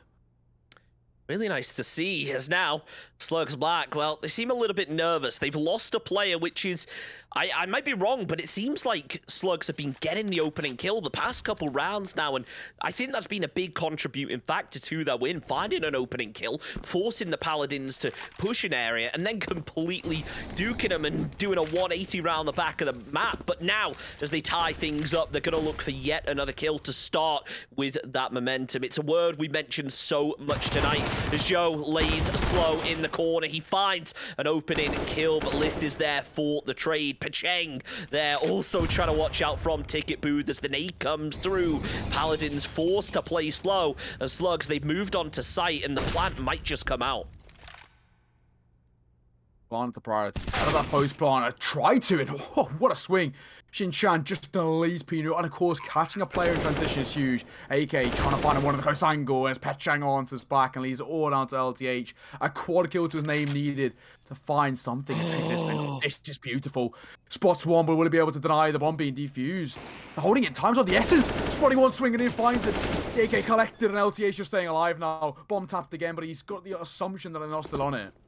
Paladins, no, what were they doing? They had no idea of what was going on. Shabby was able to get the revive, but that was such a dangerous game to be playing there. Slugs with the trigger discipline, sneak round the back and almost take the round because of it. But in the end, Paladins will get that diffuse, sticking it. A lot of confidence coming out from Shabby there to hold it to the very last second.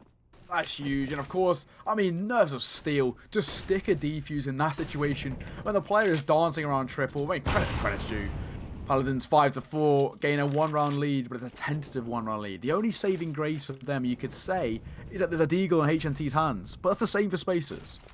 You kind of hope, for the sake of Paladins now, they can take this round or at least do some damage, because the economy isn't great for Slugs Black, but the opening 2 kills are found by Slugs Black. Joe is there to get the trade without taking any damage, but through the smoke, Lil Faith finds the headshot, and, well, as soon as one team gets themselves around, another one is there to claw it back. Slugs Black, seemingly, once they find the opening kill, there's no stopping them. Portsmouth Paladins going to be forced for the retake, because Shabby may be moving back for an M4 or something, but instead going all the way to A site, looking like they want to save it. Save call would be the smart decision here. Of course, in a 2 versus 4, the bomb so far ticked. The smarter way to play, but I say that, Shabby finds himself one, catching the player over towards short, and the question is, will Pechang be able to fall away? Oh, dropping that orb. That's a very overzealous peak, which didn't need to be made there. In that sort of situation, just save the orb. It's such an expensive investment. And having an orb M4A1S into that next round is not the end of the world. It's a silver lining to a bad sort of performance in round number 10. But losing that orb, I mean, that is just brutal. And maybe, well, not even maybe, it is a misplay.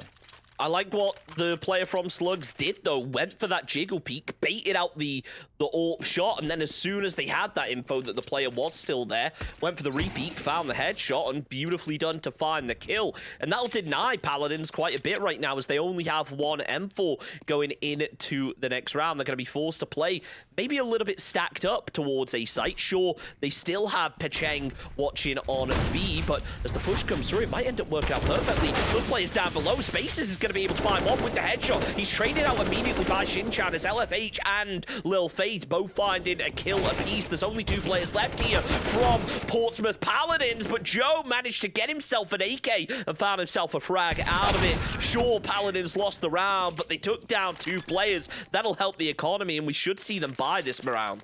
Yeah, we should do as well. A much better round. Still a 1-round lead for Slugs Black, 6-5, a tentative one at that, but a full buy coming out both ways. They made it expensive, a good start from Spaces. Didn't expect the double stack as well with Joke on the wards again, on towards that Pallet's position. Plus Slugs Black, 6-5, 1 round ahead with a decent, as we mentioned already, that long-term economy still working in their favour. They could just play calm and collected. Spaces there, doing what he can to try and spam through. It's Shabby, though, that's able to find the opening kill onto Lil Faith. Spaces did move back. No real surprise. He could have got severely punished by Shinchan if he overextended any longer, but going to be moving back through short, as it looks like the B execute is on track to be the plan from Slugs Black. Once again, they have conceded a player early, but it feels like if they can find themselves a kill and carry on that momentum, then Slugs can take the round. But so far, it's felt like the past couple rounds, or the majority of the rounds so far, have come down to who's got that opening kill. That's been the biggest catalyst, I think. And the man advantage, they seem to just, when needed most, just default back to that trade game, which so far has been working out, but long term might be a question mark, because it's not always going to play out in that sense. We occasionally see, you know, we call them life rounds, as you do, and it won't be good enough just playing the trade game. But so far, so good. CT side of Porter Paladins got that man advantage and significantly slowed down the tempo now. Yeah, absolutely. You can already see Slugs playing a little bit differently, but as they go for the peek through Connect, you've got to think things are about to change. Spaces has been not only smoke, but also flash. They have the info the players are going to be pushing through. Shabby holding on to the site, maybe expecting players to come up ramp, but no, they now have the info. The Shabby, Spaces, Pachang all going to find themselves a kill. Spaces finds a second, and well, there it is. It ties things up yet again. This is looking to be an extremely close match now, closer than we maybe expected. Slugs seemingly a team that, at least from my experience, I haven't seen too much out of, but showing that they are a real contender in the new CSGO winter split. Yeah, exactly that. 6-6. They're really pushing Portsmouth the distance here so far. And again, we're seeing a bit of a mixed buy coming off from the C side. The Khalil sporting double AK and AUE supporting a single Deagle. So it's a big variation, but a full investment, to say the least. Yeah, absolutely. The AUE shots do come through, but nothing really connecting. Maybe just a bit of a peacock play, making some noise, saying, look, we've got an AUE, we're not afraid, we're not limited on that utility. But Joe, well, he isn't shaken by it, and ice in his veins, able to connect with the headshot. Nicely done. The smoke is there, lands directly on that Molotov, so we'll break the line of sight for now. Flashbangs do start to come over mid. Spaces has been smoked off. LSH starts to move through a little bit further. Spaces just waiting.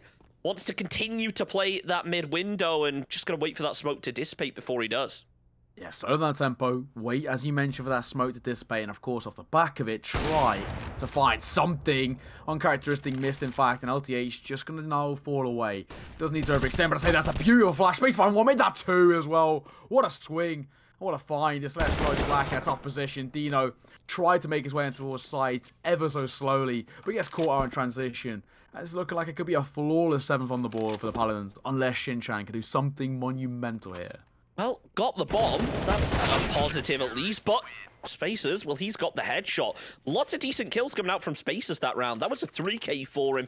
Really impressive to see, considering for the majority of that round he was down to low HP. Pompey now taking the lead just before the halfway points. They are burning through that cash. They want to be at the upper hand. So many AKs, so much util, so much armor, and of course that AWP, whereas, well, exactly the opposite being said for Slugs here. As Lil Faith wants to find an opening. You can see, though, oh, the AK is posted up. The Molotov 2. Joke takes down one, followed by a second. Pino is eliminated in the trade, but Joke now doing so much damage. That's a 3K. Surely he can't make it a 4. Yes, he can. Can he ace it out? Not to be, as Dino finds the trade, but Spaces immediately there. That is it for the half, pretty much. We know that Pompey Paladins are going to be moving through with the advantage into the second half. The question is, how much by? Yeah, that's the biggest question. They've guaranteed themselves a lead heading in. Can they double it down, make it a 9-6 half? And of course, at the back of it, a real comfortable sort of gap, a comfortable bridge, you could say, heading into that pistol round. Flash coming in towards mid. Eagerly coming forward. Shabby finds one. Look for the second. Will connect. In fact, swinging in one by one, gifting away 3 kills, makes it a quad kill. It's all down to one man, and Dino unable to convert. They try to step up that tempo, and they get punished for it. It's a 9-6 half, and regardless of how the pistol round plays out, Paladins are in a strong position heading into the second half, heading into their T side.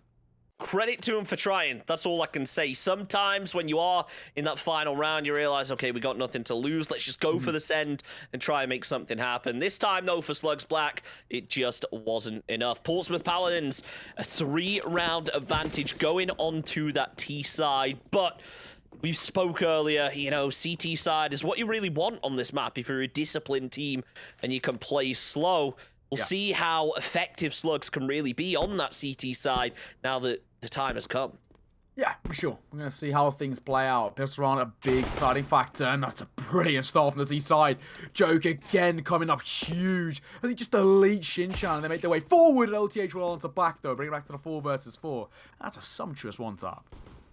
Really nicely done there from LTH. Can he follow it up with a second? Doesn't look like it as the fire gets returned. Going to be backing off over to CT. I can't help but notice right now, Slugs, 3 players over in CT spawn. It could open things up here if Portsmouth Paladins do decide to make a crash over towards B site, but it looks like A is going to be the priority. Big headshot lands there onto Lil Faith as he is going to be taken low. Going to be forced off of that position. HNT still anchoring just in case of a rotate coming out, but it doesn't appear to be the case as Portsmouth are committed to connect. Lil Faith still committed to this fight as well, even on low HP, able to take down Shabby.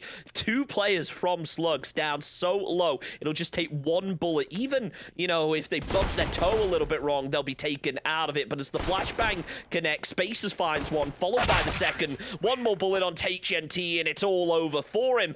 Slugs Black at a 4-round deficit, and, well, the Paladins got that bomb plant off at the last second.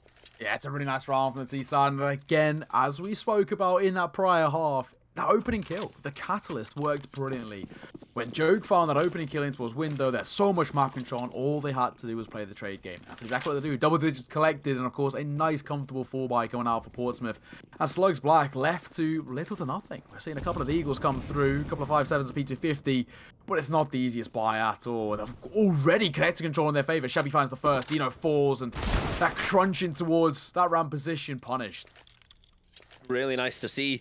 Couldn't help but notice there, Joe, with something like a 60% headshot percentage. Really impressive. See, the same being said for HNT, and it shows just the mechanical skill of these players. But can they put it into practice when they have the strategy? Seemingly so. The Spacers and Joke each finding themselves a kill onto Slugs Black, but a beautiful one-tap being found in return. Shinchan showing it's not all over yet. Out comes the Deagle, but not able to connect. The body shots do land as Pinu gets the trade, and well, Portsmouth Paladins starting to carry that momentum over.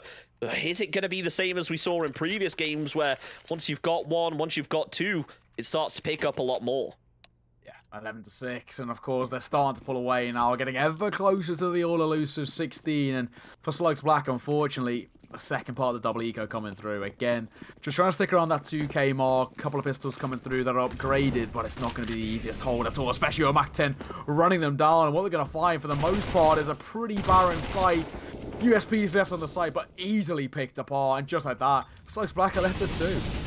Absolutely, as Dino and Lil Faith do what they can to salvage it. Lil Faith does actually land some nice shots with the Deagle, not conceding any damage, but as Pinu sprays through the smoke, takes down Dino. It's all onto Lil Faith as the final player. Almost connects there with the headshot, and does in the end when Spaces goes for that wide peak. Peppered down low, 25 HP. Goes for the peak, and well, Shabby is there to sponge up the kill. 12 rounds now for Portsmouth Paladins. We thought that it was going to be their CT side where they shined as such a disciplined squad that the Paladins are, but it seems like over on the T side, their aggression is really coming out and able to flex that mechanical skill. Yeah, they are starting to flex as well, and already that pistol round going in their favor is huge. We'll go for the peek towards those Spaces. This is brilliant, but he's going to be punished. Overextends, maybe a little bit overzealous, hunting for a kill in their favor. And what we're going to find is a man disadvantage now. Well, this is what we saw from Portsmouth in the first few rounds on the CT half.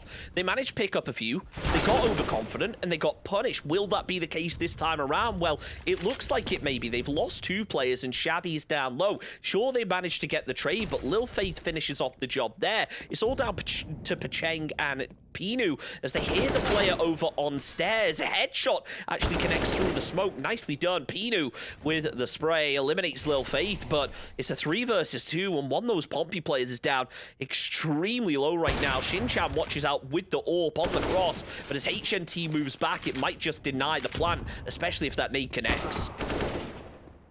Shinchan finds one more in his favor.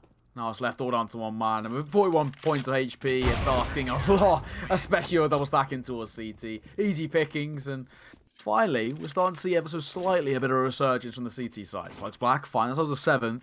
Of course, keep the main priority weapons like the AWP in play. The question is, can they find consistent, consecutive rounds on the board? Because so far, that's been their biggest issue.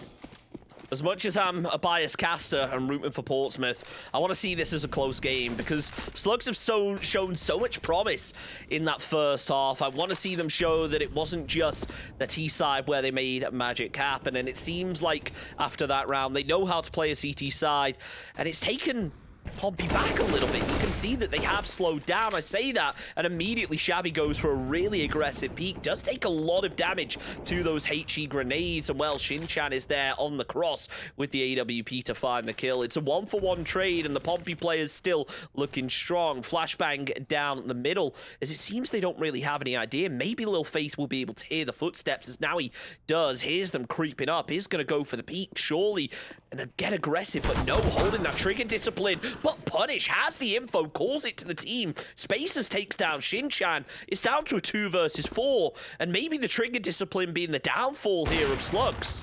On a miss shot from Dino as well makes all the worse. Make that second, in fact. And he's now so isolated, falling away over towards that CT position. LTH coming in for support, but these two guys now have got a real mammoth of a task to try and find in their favour. The A site completely in favour of the Paladins to get that bomb down. LTH as well going for the aggressive peek, in fact. Will they be able to find anything is the big question. And I think already we are just going to see Slugs Black just fall away. Keep hold of what they can. That open AK, a very expensive investment, especially when we take a look at their long-term economy being middling to say the least. Keep hold of what they got. Dino, $50 to work with, not ideal, is going to try and back off, moving to B site, but look at this from Pompey. They still want the kills. They're going to move through a little bit further as Spacers goes through market, doing his best to try and clear through. Has an idea there is going to be a player somewhere nearby, opens up, but it's LTH that's actually there to find the headshot. Spacers out of it, and while Slugs Black, they do remain in it. Portsmouth, 3 players strong, and they carry that AWP over to the next round. If they can take another round, you got to think the Paladins, well, their economy is going to be looking so good. Yeah, it's going to look brilliant. 13-7 though, Portsmouth Paladins, they are 3 rounds away from closing this one out in quite a significant fashion. Since stepping onto their T side, they seem to be somewhat unstoppable so far. Spacey go for the boost in towards round, trying to find something. A missed shot, in fact. And a Shinchan opens things up. Slugs Black. They've taken him out of advantage, and a dink on towards Spacers too. For a minute, I thought it was Spacers that was able to get the kill, but not to be. Instead, it was Shinchan who did it and, well, took down one. Spacers falls as well. That's the AWP out of play for Portsmouth Paladins. Well, Shinchan has one of their own. Just going to play slow, and we mentioned so many times how that opening kill has led to the round win. You got to feel like getting the opening 2 without even taking any damage from the Paladins has to be good for Slugs Black. The smoke is there underneath stairs. It will give Portsmouth the info that there's a player down below the stairs. Joke peeks out, gets aggressive, finds the headshot onto Dino. They start to equalize things a little, but until they've got that second kill, well, Slugs still have the advantage. Yeah, so far so good. Faith holding into stairs as well. Keeping that man advantage and everything so far. You can give Portsmouth Paladins the space, but I'm going to go planted as well in towards that smoke, and it's from above. Lil Faith finds one on the stairs. Now, of course, they're capitalizing, and they leave it all in the hands of Joe. Will find himself at the very least one, but taking quite a significant amount of damage when I say this. And he very nearly was able to turn that into something. Or too many players slugged Black answer back. 13-8, deficit to 5. Gotta give Joe his credit. When it comes to mechanical skill, he is popping off today. Serious frags on the board for the squad. But they need to convert it into more round wins, and if Slugs are able to keep getting that opening kill, then you've got to feel like they're going to carry over that momentum, because we mentioned it so many times, when they find that opening kill, it feels like they're just able to take the round out of it. The double AWP setup coming out from Slug shows a certain level of confidence as well. Portsmouth Paladins going to be going for more of an eco round. Yeah, that's exactly what we want to see here. Just the low buy from them. 1x10 coming out in the hands of Joe, supported by the quad and the Eagles. It's not the best, but I guess it's better than nothing, right? They have potential to at least make this expensive. Shinchan will spot himself one. Spaces falls, and of course already starting to very comfortably show how the firepower makes all the difference. As it's left down to 2. Yep, Joke, Shabby, the final two remaining players as well. Slugs have just absolutely cleaned up that round. There's no other way to put it. Joke is going to be chilling in the corner, and Shin-Chan whiffs the shot. Can Joke salvage it? Yes, he can. That will take an AWP out of play, but you got to think that LTH or the teammate are going to be able to pick it up, and yes, they can. Remaining with the double AWP setup here for Slugs Black. It's worked out for them so far. The question is now, maybe Portsmouth Paladins can take those closer range fights, and it could change the tide of the fight. But once again, they go for the eco, Deagles, and a scout. Yeah, of course. It was the expected buy, right? The second part of the double eco, the scout coming through. Shabby trying to find something over towards that stairs position, trying to catch someone in transition, and it does actually connect. Shin-Chan takes a bit of damage, a little bit of a leg coming forward. Not the end of the world, especially with the AWP in play. And Deagle trying to connect. But at range, as HNT from short, he finds him out. And already, one by one, Portsmouth Paladins are being chipped away, falling like dominoes, and I think this is going to be a Slugs Black 10th.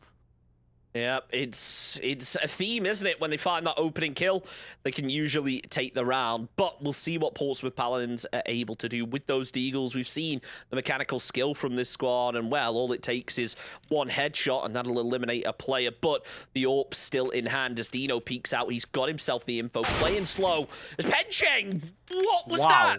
Goes for the 1D, nicely done from him to get that kill, but maybe it's all for nothing with 50 seconds on the clock and the man advantage going in the way of Slugs Black.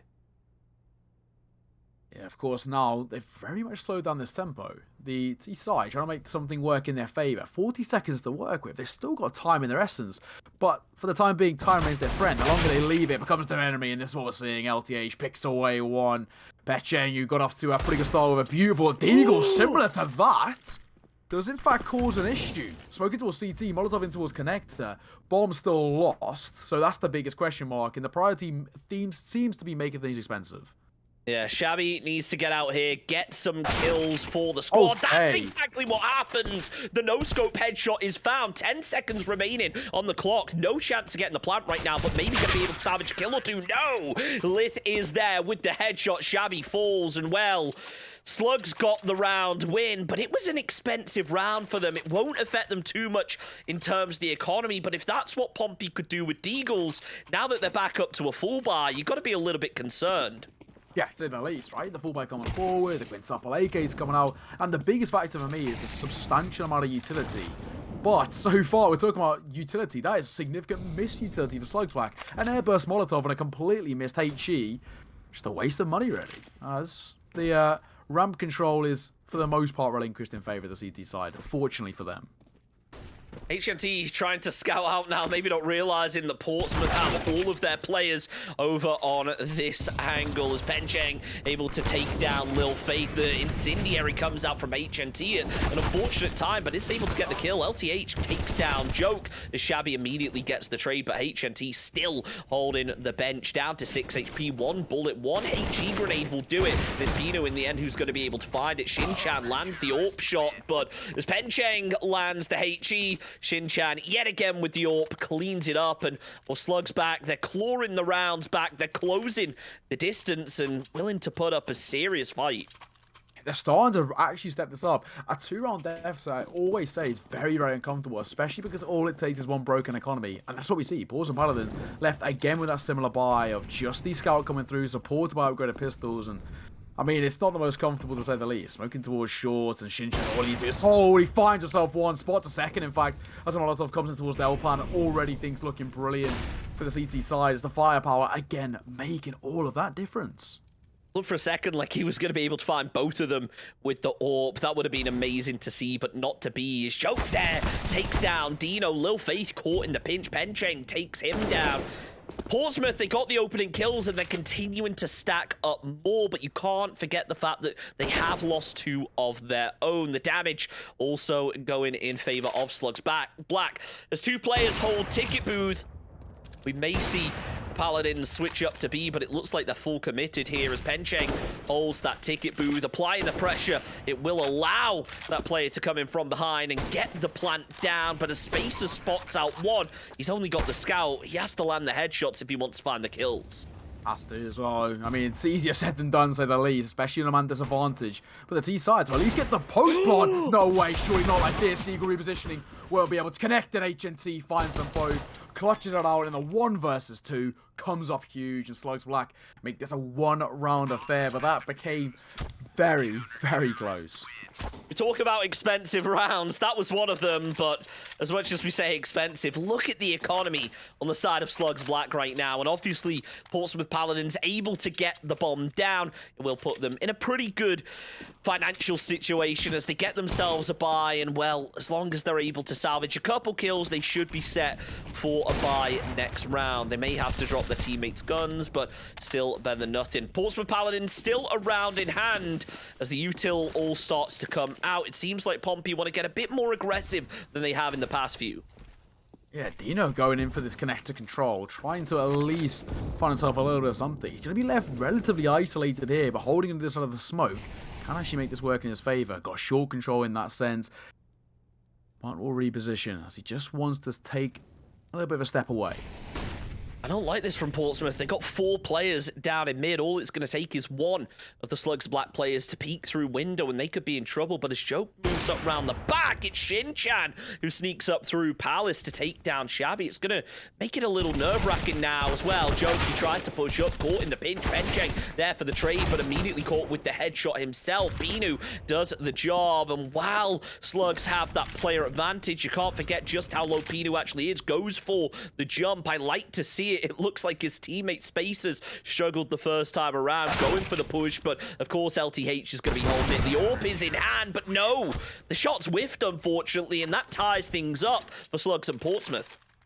13-13, and we said that, you know, maybe the way things started out in this game, this one could be slightly more one-sided in that sense, but not at all. These two sides seem to be, for the most part, on very, very even standing. But again, we're starting to see that CT side dominance come through. That played a big part in that opening best of one. This jump on forward from Shin-Chan. We'll reposition in towards lower, looking for an opportunity in that sense, playing anti-flash, and then we'll repeat to gain comfortability over that underpass control. This is how you know there's frustration coming out, when it's just a full B-rush coming out from Portsmouth Paladins. Joke falls, and that throws them into a bit of disarray, seemingly, as Paladins look a bit confused on how they actually want to play it. HNT does take out Bencheng, but Space is there for the trade. Pinu takes down LTH after losing yet another player. Double AWP now. Is it ideal for a situation like this, where the players are on site, but they haven't got the plant down? Pinu still holding short, expecting the peak, as he probably should, because 2 of those Slugs players are starting to get very close. Shabby, though, sneaking around the back, wants to go for the peak and nearly gets punished, but no, Lil Faith can't land the shot, and now the AWP goes in favor of Portsmouth Paladins. The smoke is up, and this is the perfect chance for them to get the plant. Yeah, bomb down, set up the post bomb, and now the pressure changes hands. You know, it was for Portsmouth Paladins to get that bomb planted, to try and give themselves a window of opportunity. Now they've got it. For Slugs, they need to try and find their way back in, and of course they've got to try and dismantle this post plant that's set up. This retake is tough, especially in the 2-2 situation. This shot from Shabby could leave him exposed, but luckily Pinu comes in for support. He's all down to one man. Shin-Chan in a 1 versus 2 to deny Portsmouth Paladins a 14th on the board here. So they've got the info. Shabby knows where the player is. Pinu just going to be playing a little bit slower and allows the player to move out in almost on purpose.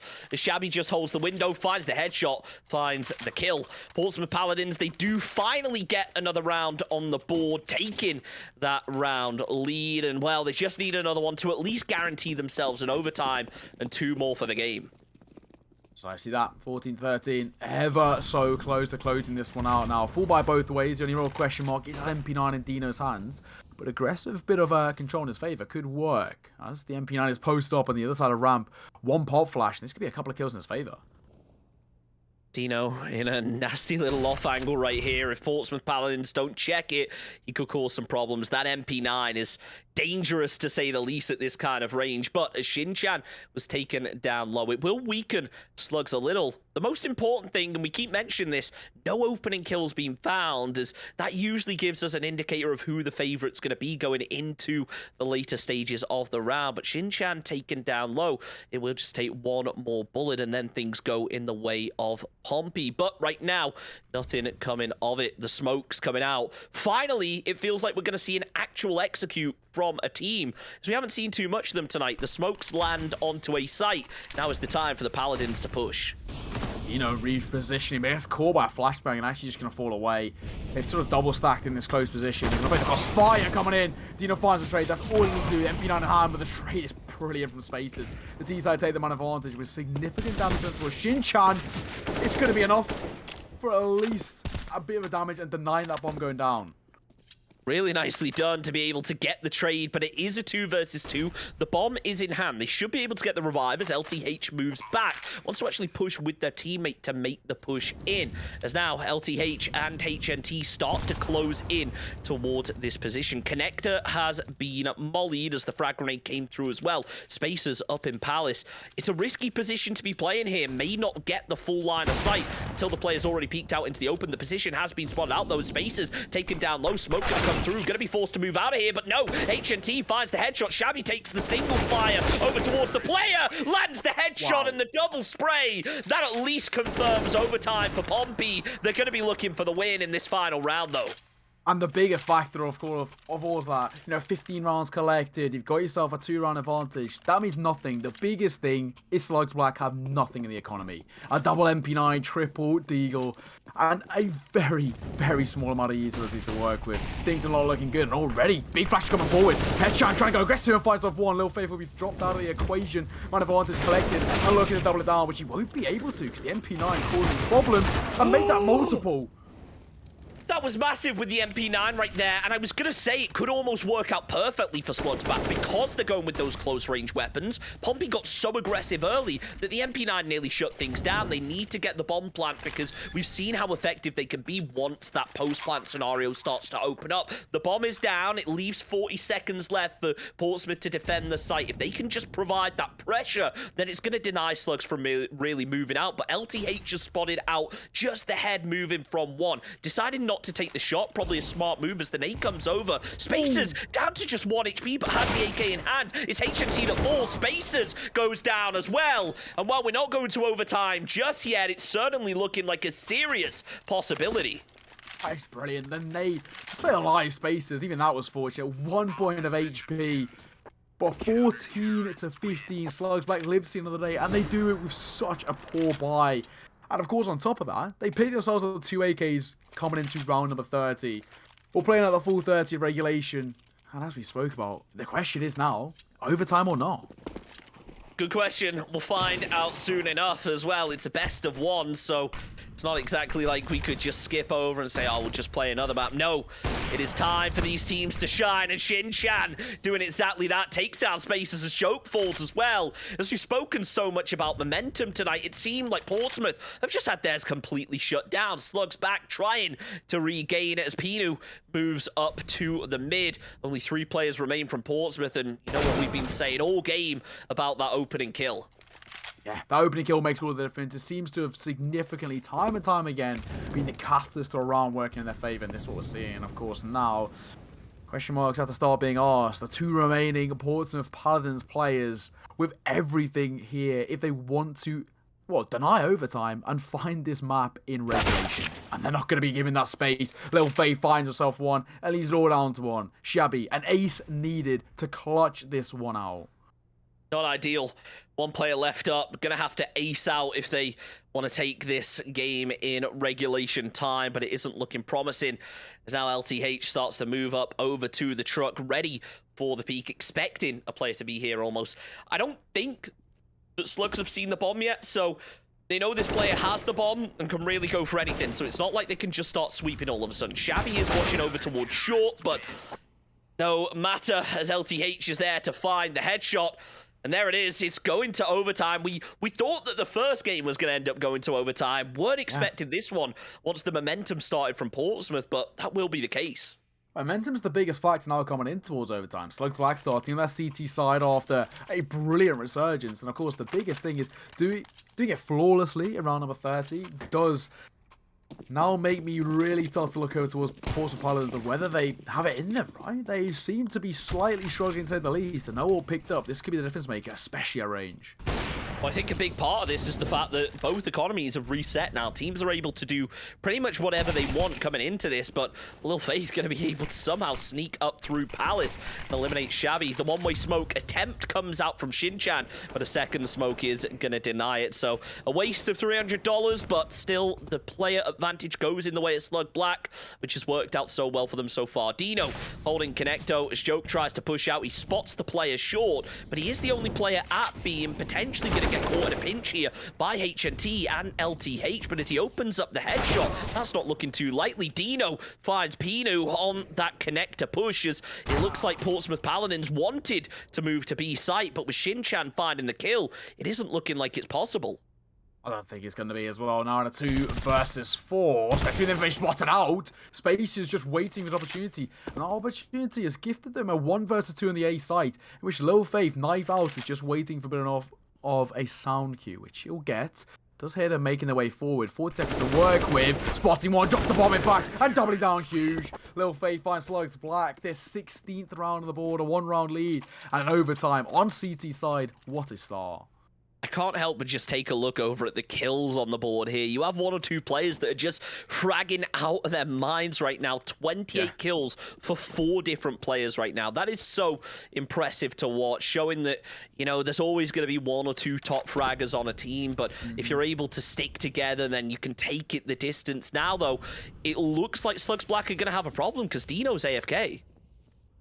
Yeah, I have a slight feeling that Dino may or may not have timed out. Nobody coming forward. It's not what you want to see, especially in this sort of situation. That's exactly what we are seeing. A tech coming forward. Dino has in fact timed out. That's a very important player to lose as well. So, you know, so far, Dino, while he may not be there in terms of fragging, the impact that he brings to the game has been monumental. Yeah, should probably point out as well, I did see in chat earlier, like the game chat, which I know people watching can't see, Dino did complain about having, you know, some connection issues, and it appears that that has really had a big effect on him right now as he is forced to time out. It leaves only 1 player left up from Slugs Black.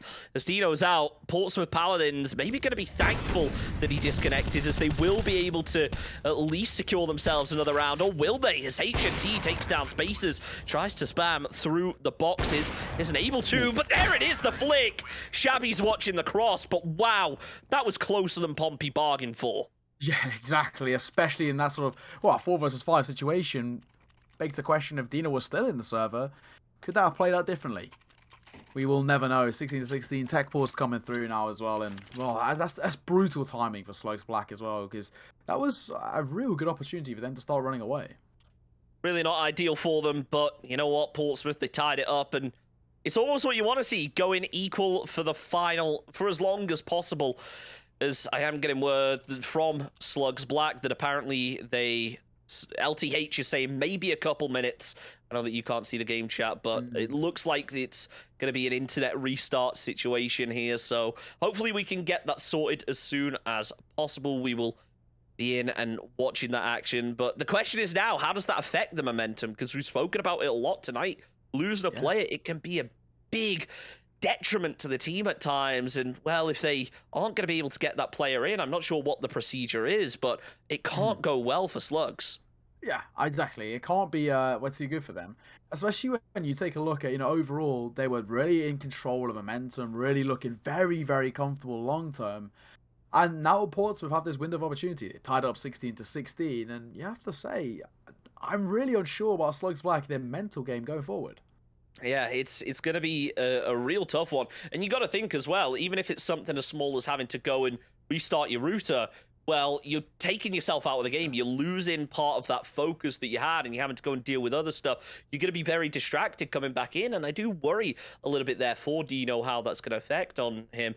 And you got to hope, you know, if they are going to be able to get back in it and get that round on the board, then it will be a big boost for Slugs Black. But at the same time, Pompey aren't going to complain about the fact that one of their players is disconnected and they're distracted, you know. They're going to make the most out of it, and I would honestly expect Portsmouth to come out going into the next round that we play super aggressively to try and almost capitalize on the fact that one of their players is disconnected and maybe going to be a little bit distracted and heated to a certain extent.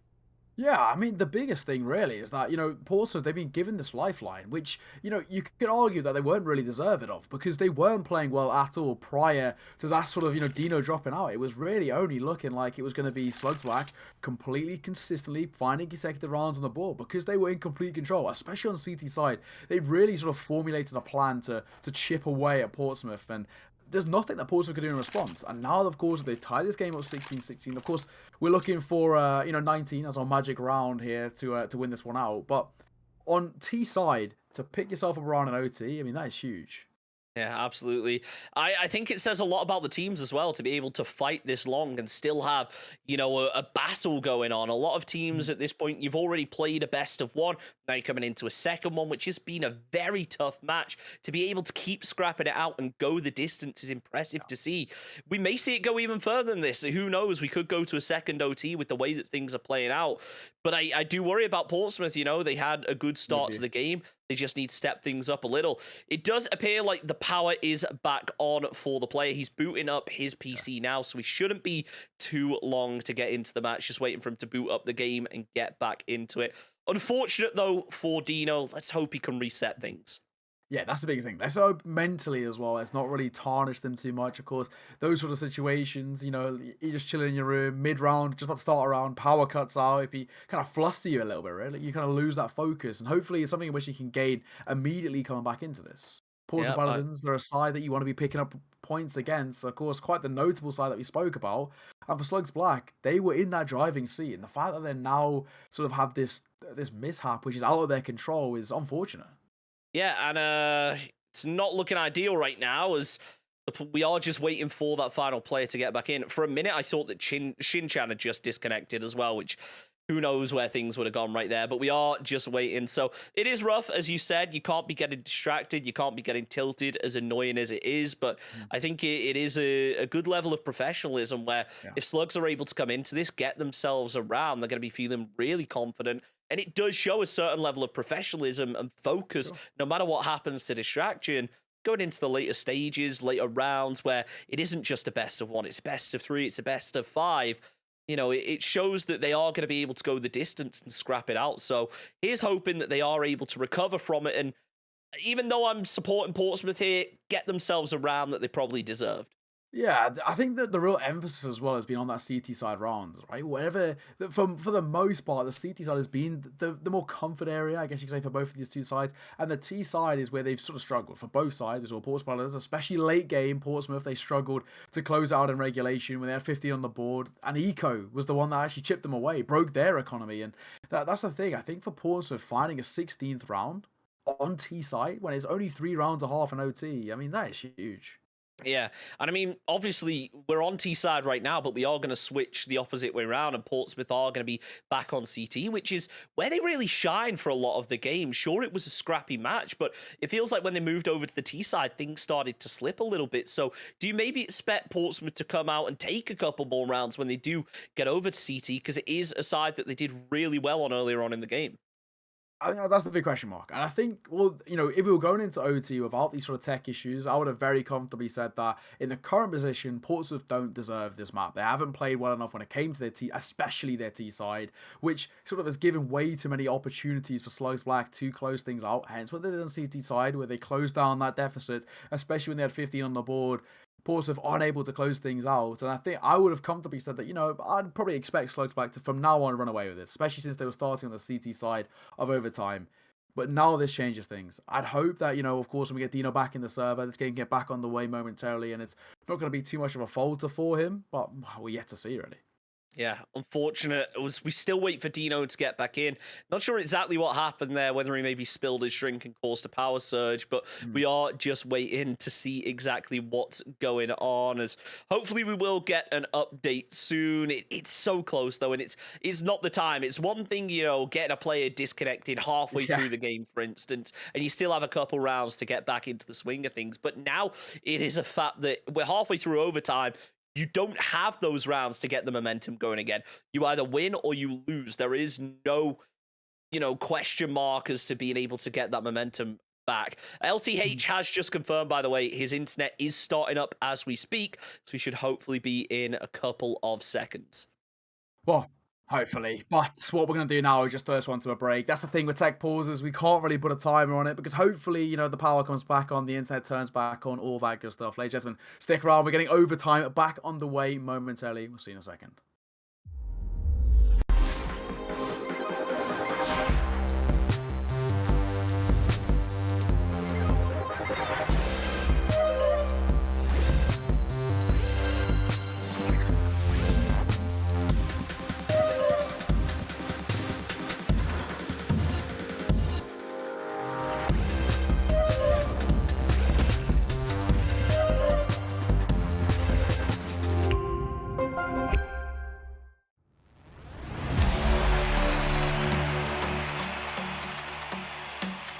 At SteelSeries, we make the headsets, mice and keyboards that the world's best gamers win the most with. And we've been doing it since way back. Due to continued innovation and product development with leading professional gamers around the world, SteelSeries is the #1 brand for professional gaming gear. Congratulations, Fool wins it.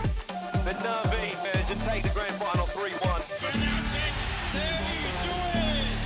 A lot's changed since then, but one thing always stays the same: winning.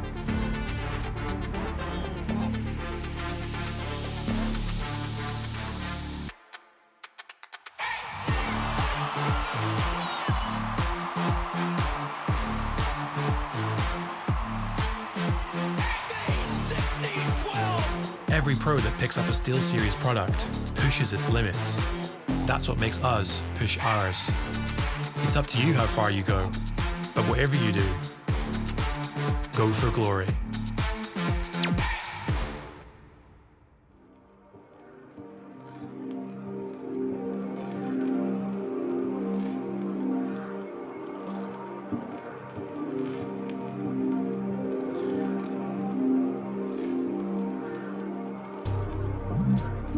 Oh,